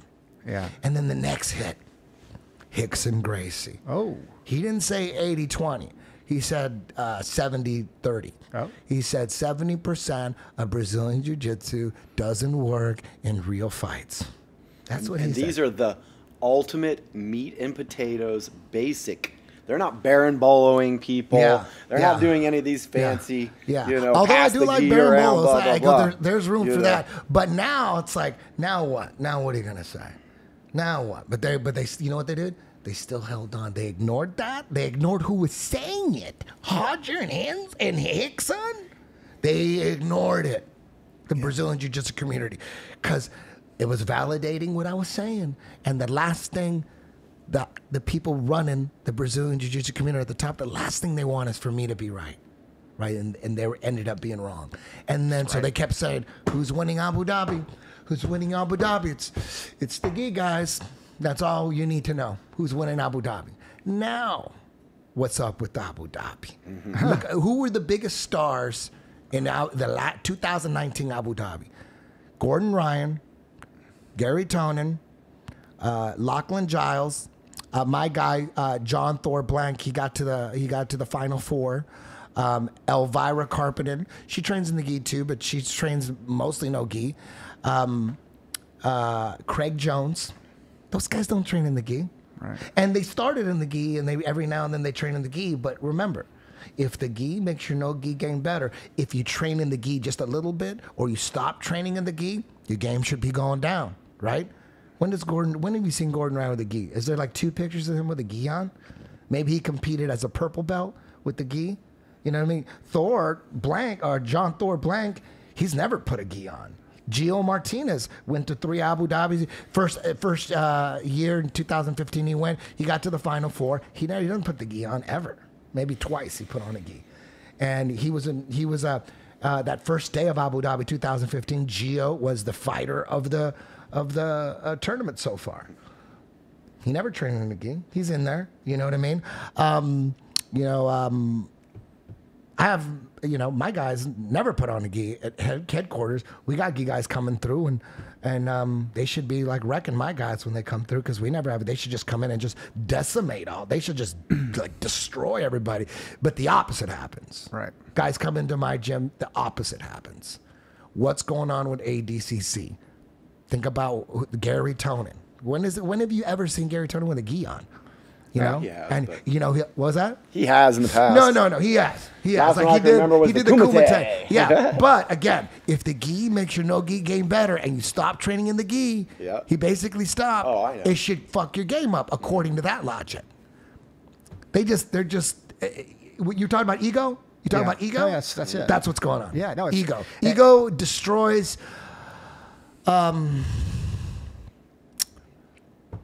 Evolution. Progress, yeah. Ego destroys evolution. Absolutely. I was thinking about all the correlations, and with what you're saying with chemo. I don't think that you throw chemo out completely. They're so. I don't think you throw the gi out. Gi equals chemo. Gi equals chemo. I mean, think about this. So, like, they like doing full blown chemo. I mean, horribly high doses of chemo that make people really sick. Train the gi 3 times a day. Yeah. We use about 20% chemo to cause a danger signal. We're using it to cause damage. And then the idea is that we send in the immune system. It's logical. I think history will prove us right as far as what we know right now. I think history will prove us right as far as the evolution that we're at in the world right now. The evidence is out there too. This is what's amazing. There's a Sylvia Fermente and Sandra Di Maria, 2 brilliant scientists, radiation oncologists. I believe they're both radiation oncologists. They used radiation at different doses, and they gave something called GM-CSF. And they would, let's say that they were radiating a shoulder, and they would get responses in the leg as well. If there was a tumor in the leg, let's say they had a tumor in the shoulder, tumor in the leg, they radiate the shoulder, they get a response in the leg. The evidence is out there that the antigen presentation, well, this is known, the antigen presentation is real. You can radiate one part and get a response in another part. And these are mainstream scientists that every radiation oncology should read their work, and we should be doing this, in my opinion, but it's not being done. Point being, the evidence is even pointing to it. The evidence is out there. People are really searching. I mean, read their studies. They have a number of, so read their studies on human patients. What's going on? Lower doses, not throwing everything out. It's lower doses, logical. You're using logic with the jiu-jitsu methods. This is what they're using, logic. We're using logic. When we have scientists oncologists come to CHIPSA and they see certain results, they're like, whoa. And of course, it's anytime you're able to shrink a tumor, it's impressive without conventional methods. We're using pieces of conventional therapy, but and you can see their minds opening up, more and more. And then there's some that have been in the system a long time. They're like, oh my gosh, this is awesome. Check this out. There's something called translational medicine.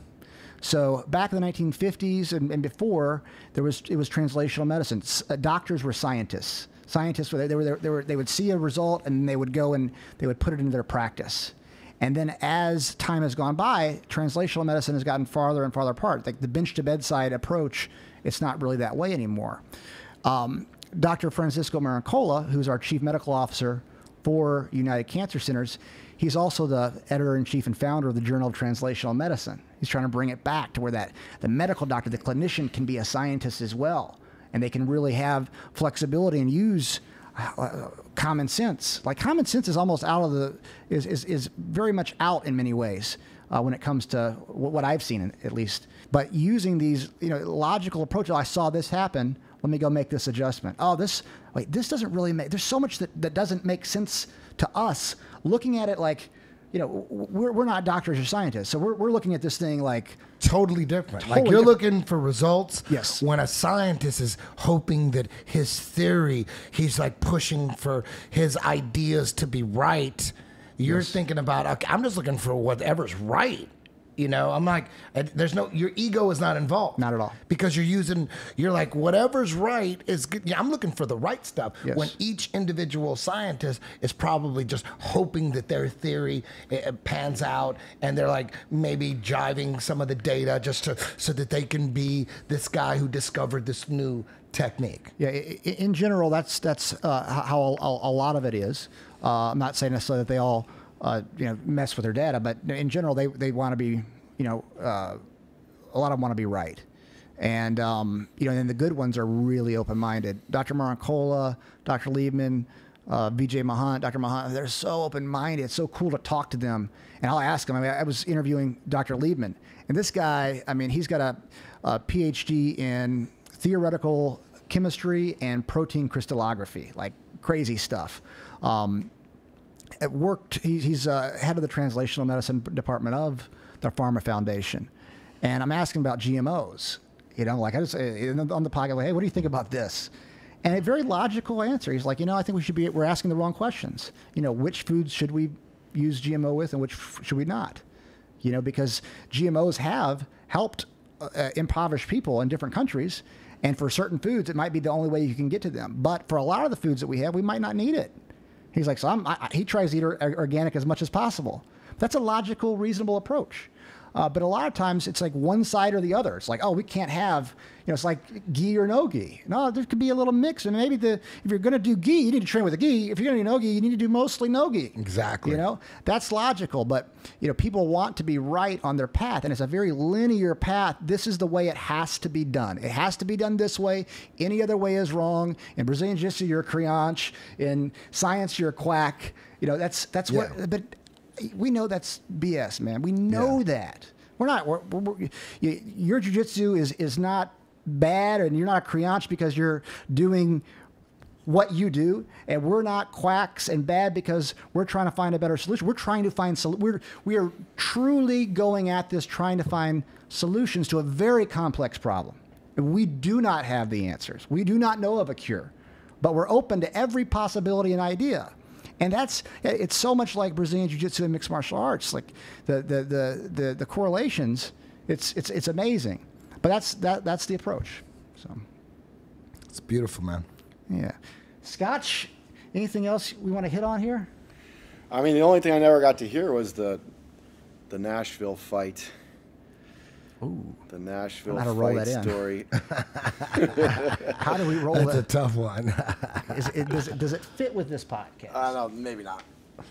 What do you think, Edge? I'm trying to it's a cool story. The only thing we could fit it in like this. I could say, okay, enough talk about cancer. We deal with it about every day.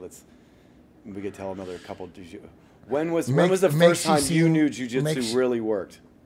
When was the first time you knew jiu-jitsu really worked? Like, what was the story where you had some dude fucked with you or? Well, I was doing karate when I saw UFC 2, and that was the first time I didn't see UFC 1. I heard about UFC 1. I heard that this Iranian guy was grabbing people by the trachea and choking them out, I'm like, this Iranian, is he choking out karate guys? I was like balls deep in karate. And so when UFC 2 came out, I saw it on tape. I hated Hoist. He was like, it turned out it was a Brazilian guy, not an Iranian guy. And he was doing rear naked chokes, not grabbing the trachea. And I saw him just beat karate dudes, kung fu dudes, boxers. That I couldn't believe this. I hated this guy. But by the time he got to the finals, and that was UFC 2 was the only UFC that there was a 16-man tournament. They were all tournaments. The UFC 1 was an 8-man tournament. So was 3 and 4. But UFC 2 is a 16-man tournament. So we got to see Royce fight 3 times before he got to the finals. And the guy on the other side of the bracket who was decimating everyone was a kickboxer named Patrick Smith. And he just had like a super like cocky attitude. And I thought by the time they got to the finals, Patrick Smith and Royce, I was a fan of Royce. Because I was thinking, wait a minute. I never looked at wrestling as a martial art. I thought it was just like a form of one-on-one rugby or like one-on-one football. We're trying to tackle each other. I never thought like it was a form of martial art. Although I used it as a martial art, but I always thought it was cheating.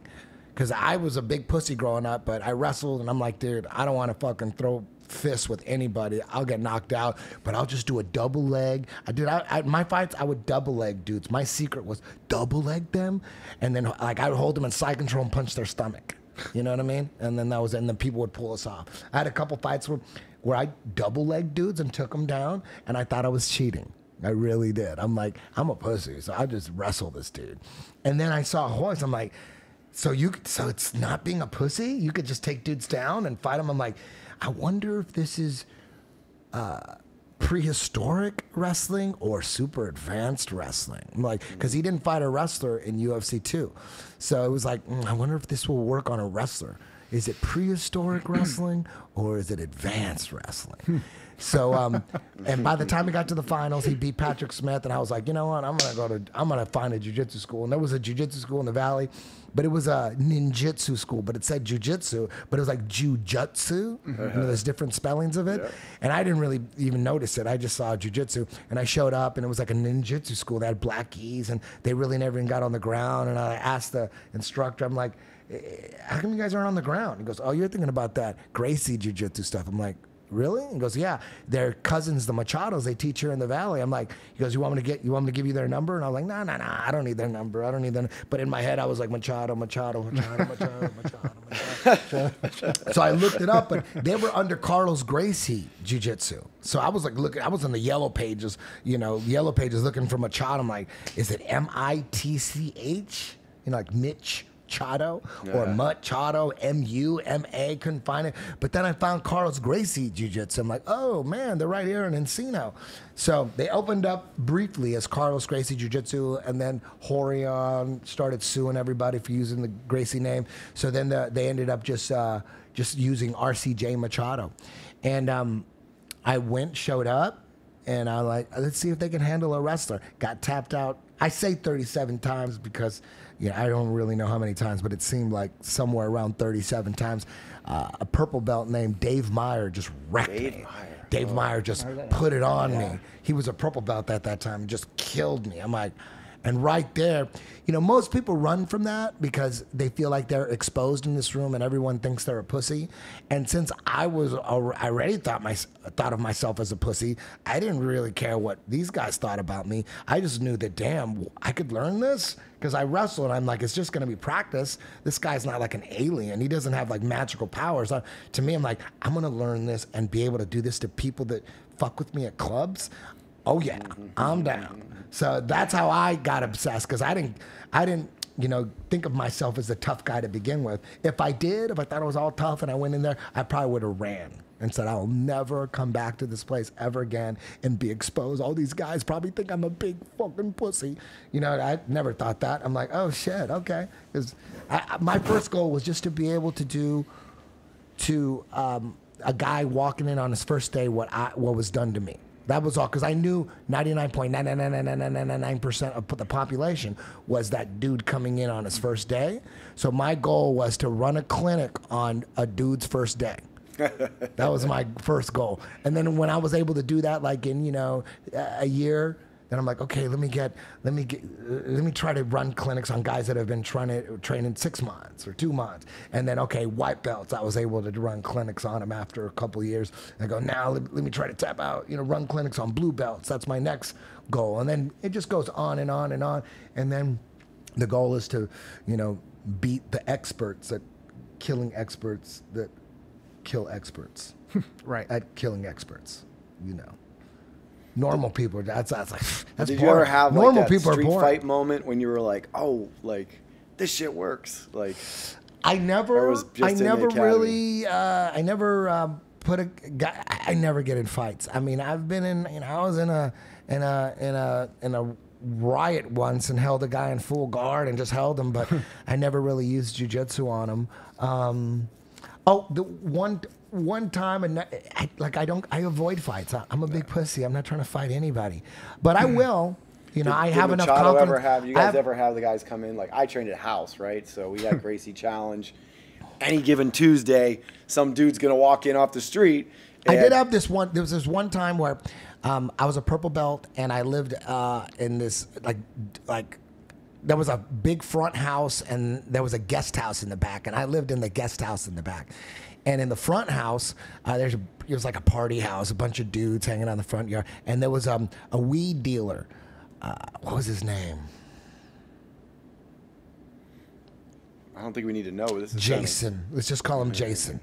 And he lived in the. He didn't live in the front house, but he was the weed dealer. He always come by and you know he would talk shit. He was about 6 foot, like lanky, shredded, not bulky, but he was an athlete, played basketball or whatever, and he was a friend of mine, and he'd sell me weed every now and then, and I was people that don't train jujitsu, they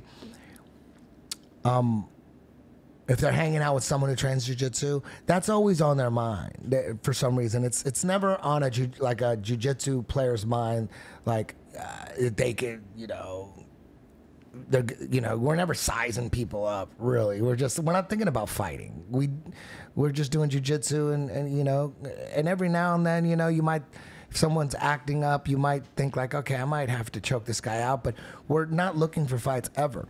But people that don't do jiu-jitsu, you'll be in a normal conversation with them, and they'll say like, I bet you could beat up everybody in this store, huh? Or I bet you could beat up, this guy could fuck everybody up. I'm like, dude, shut the fuck up. Like, we're not even talking about that.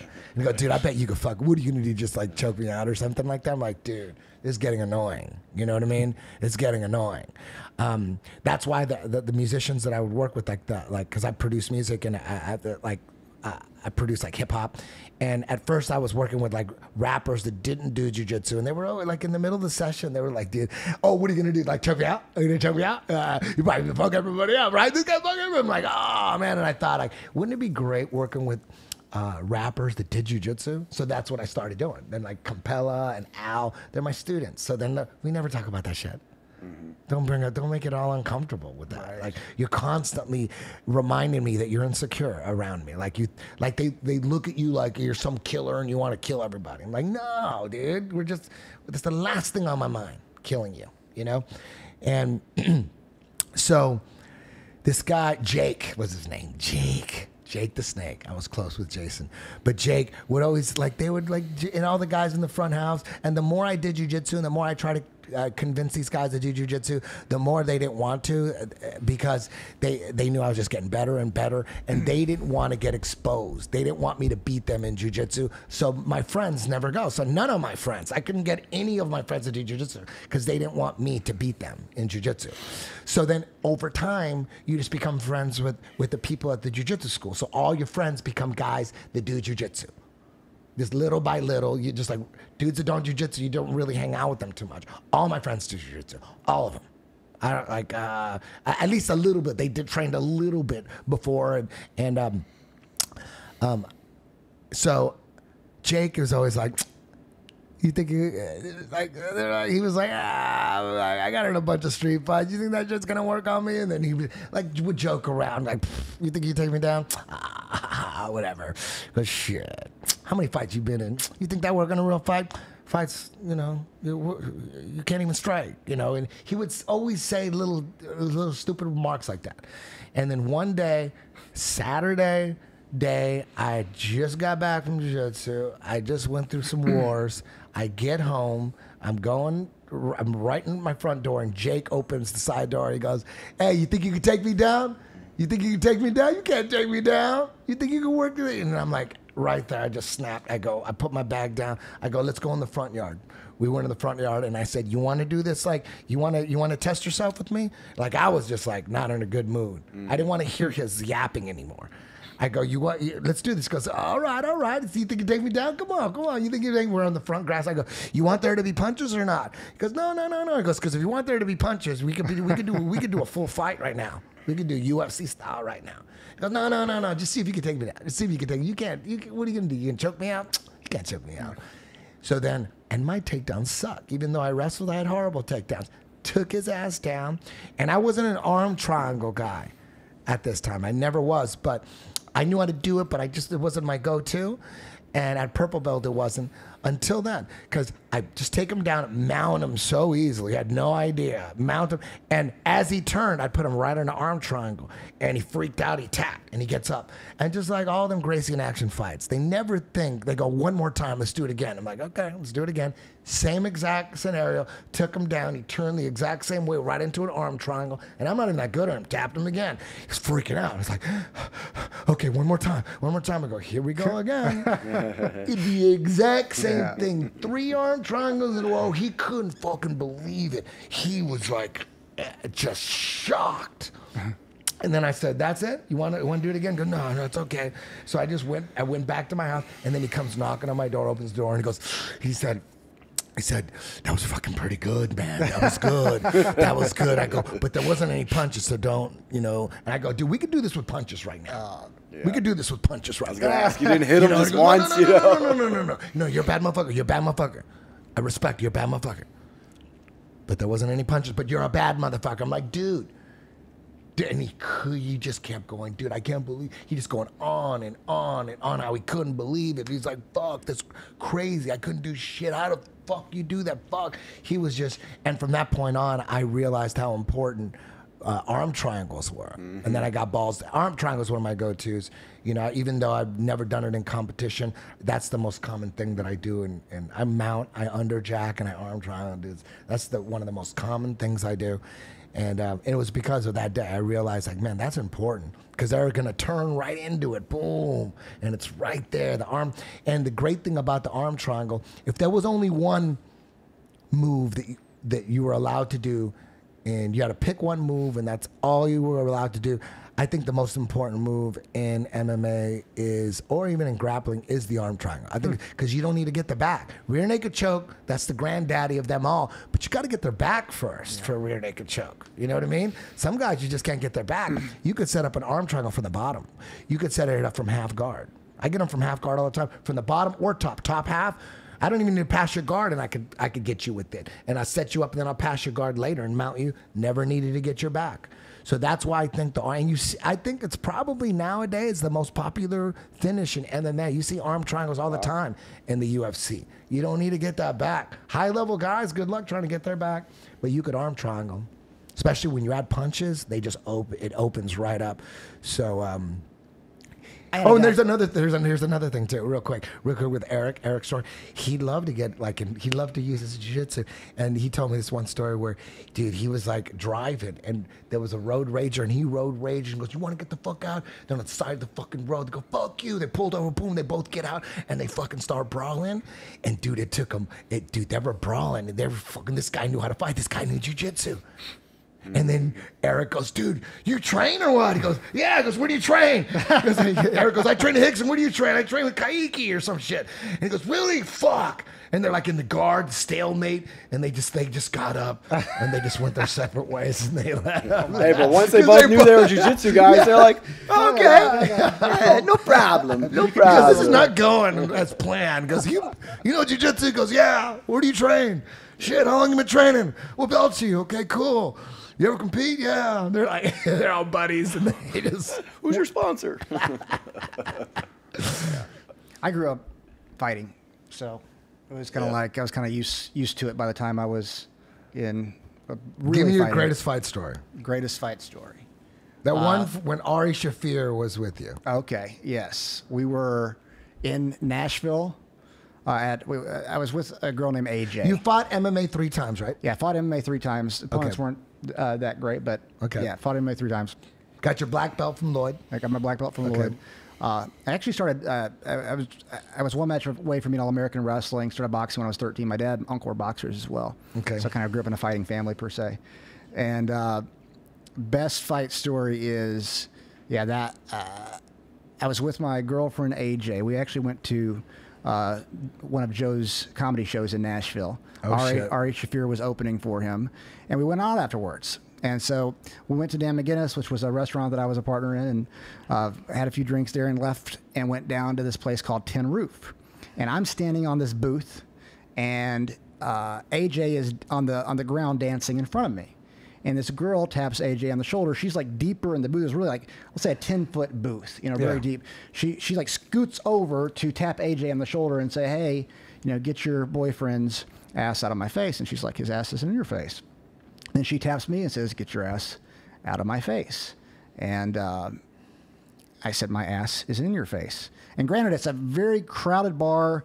Joe and Ari are there with us as well. And it was kind of like, it was very crowded. And the next thing I know, a guy taps me on the shoulder, and I turn around. And I look up. And when you can like tell someone is a professional lineman, like a football, they got to be a professional athlete, and especially when I looked up this guy's stats, he was 6'3", 345 pounds. Yeah, white guy, 6'3", 345 pounds. He's like, hey, 300, 345. Yeah. Oh, so shit. No matter what, it's a dangerous fight. I don't care how skilled you are. Yeah. He's got giant fists. If he just clips my jaw, I'm going to sleep. Or if he gets me in a weird position where I can't move, like this guy's a powerful professional athlete. I knew that, but he's like, hey, get your ass out of my girlfriend's face. I'm like, my ass is in your girlfriend's face. And he pushes me.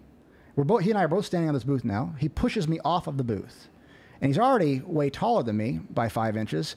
And if he was still standing on the booth, he would be another, foot taller than me. And so I grabbed his shirt so he would be standing on the ground with me, or his shirt would rip off. And so as I'm falling off the booth, I grab his shirt. We're both standing on the ground. He goes to grab my throat, and I sidestep, and I just start hitting him in the jaw. And I hit him with 3 punches. They weren't big punches, but I was aiming at his jaw, like chopping down a tree. I was just trying to chop the tree in the jaw 3 times. He dropped to a knee, jumped on his back. I'm squeezing. He had a thick neck. I was like, gosh, when is this guy going to go to sleep?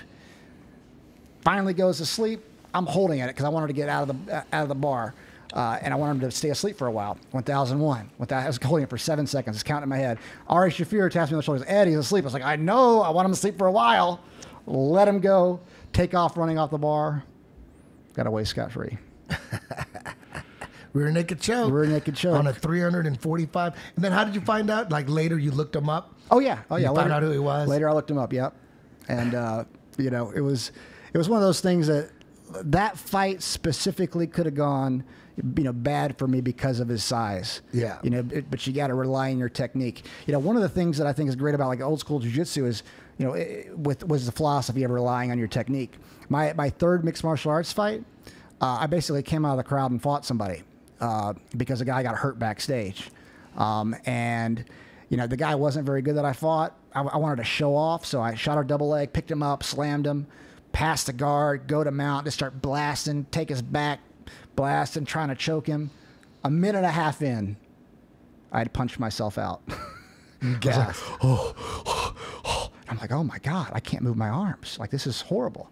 And so just dominate position. Thank God the guy wasn't good, because he would have, destroyed me at that point. Yeah. Cardio is everything.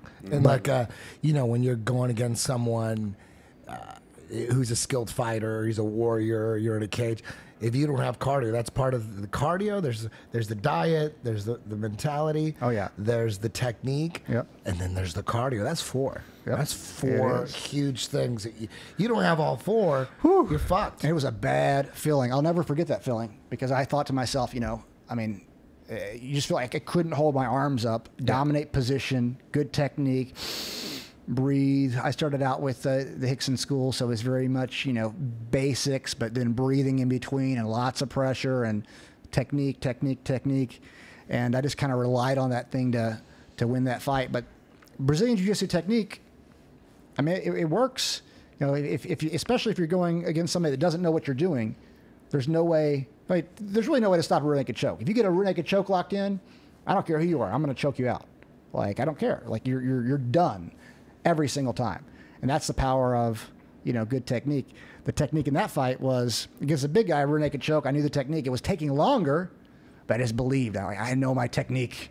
I know this is in. It's just taking longer for whatever reason. Maybe I had a little doubt for a second until he went out. But, that was probably the most notable fight that I had. Boha. Yeah, Boha. So Eddie, I guess to close out, how you feeling?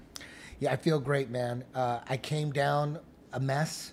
I had surgery on my right knee. They took out a bunch of meniscus, and man, I couldn't play rubber guard at all. It's been over 1.5 years since my surgery, and just doing this was I'd feel it in here, just tender, but there's zero inflammation, and this does not hurt at all. This is incredible. This is incredible. That's awesome.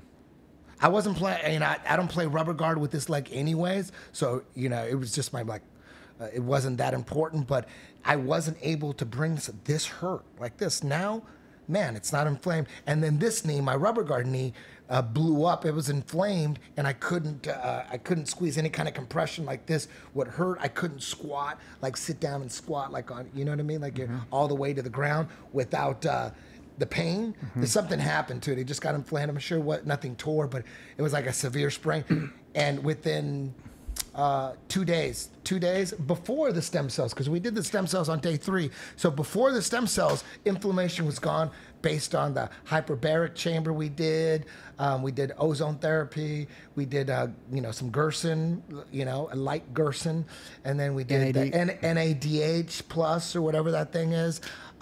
So before the stems, my knees were deflamed. Yeah. Is that a word? Yeah. And my shoulder, that was the big one. I had major surgery on my shoulder about 1.5 years ago as well. They reattached my bicep to my shoulder. It was falling off.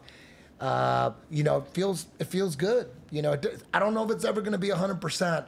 They say that, at 50, when you have surgeries, that nothing, but it feels good. It doesn't, there's, just there's still a little tenderness, but we'll see how over time, the stem cells, see what they do, because we just did the stems yesterday. We injected the shoulder, we injected the knee, and then we added some stem cells through IV. It's going to take a while to see how it all regenerates everything. But one thing is crazy. It's like staying here. I'm never up at 7 unless I have to catch a flight. If I have to catch a flight, I'm up at 5 sometimes, just dragging my ass out of bed. But the last couple of days, I've been waking up at 7. We don't even need to be up. And I don't know if my brain was reset. I don't know that NADH. I never even heard of that NADH till I came down. Man, I feel great right now. It's great. We'll see how long it lasts. Well, it's the same thing to like combination approach. I mean, stem cells, it can be hit or miss. I've heard people that they've worked for. I've heard people that it hasn't worked for.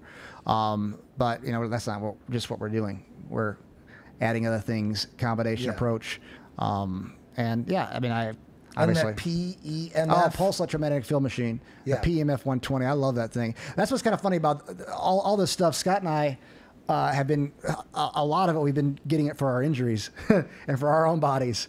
Yeah. So the pulse. You guys were doing everything right with me. You know what I mean? And we don't have cancer, and we're doing the same therapies. And although I don't even know if stem cell therapy helps cancer patients. It was completely separate. The stem cells. We don't give stem cells to cancer patients, but it's still at a somewhat, I guess they would say, experimental stage. But there's a lot of data out there. And one of our actually, he used to be on our scientific advisory board, Dr. Thomas Ecom. He's one of the most brilliant immunologists that I've ever met. Just a genius, just a real genius. He was partners with Neil Reardon in Panama, and he's got a lot of information on stem cells. He actually wrote the textbook with Reardon on stem cells, and he still says there's a lot of data that needs to come out. There's a lot of information that needs to come out, but they've got some good books, and they do great work out in Panama as well. So a little shout out to them. And your stem cells are umbilical cord. Yeah, these were the ones that you used were umbilical cord stem cells. Like the difference between stem cells really in the United States and the stem cells elsewhere, like Mexico or Panama, is if you get 10 million stem cells in the United States, you're getting like 1 to 3% mesenchymal stem cells, so 1 to 3% MSCs. When you get stem cells here, you're getting 10 million MSCs. Now, there's a lot of other good things like the umbilical cord stem cells in the U.S., like growth factors that could possibly help, but here you are getting 100% MSC, so it's pretty cool. We're excited about doing this finally at CHPSA. We've been working on it for a while. We wanted to get more data out. We wanted to really wrap our heads around it, and we wanted to make sure that we I don't want to say satisfied with the cancer aspect, but I mean we didn't want to lose focus. So we've got that to a point where we've got what we think is a solid lineup of treatments and methodology, and we got our scientific advisory board that helps kind of put that together, and we got some great scientists in the hospital to help put it together, the methodology, and then now it's like, okay, now let's move on to some stem cell stuff, and we've got actually Dr. Santosh Kesari, who's the chief of neuro-oncology at the John Wayne Cancer Institute. He's an MD, PhD, former Harvard professor. We haven't signed this deal yet, but he's open to collaborating on a trial on here. He's like, if you're going to do stem cells, you got to collect the right data. He's like, that's the only way I'll be a part of it is if you get the data. So I'm actually going to meet with him on Saturday and see exactly what data he needs and who we need to hire. But I can't wait to see the results overall and see how it turns out. I think for joints, we'll see how it works fully. I think for autoimmune diseases and different type of specifically autoimmune diseases, I think what it does to the immune system really does make sense and could produce some amazing results. So beautiful. I'll be back within a month or two or something to get a checkup and to monitor my progress. Sure. And we'll see what's up. We'll let you guys know what's up. Well, man, thanks so much. Thank you for being on the Edge Big Idea Bravo, podcast. Edge Bravo. Scott Schnells. My friends.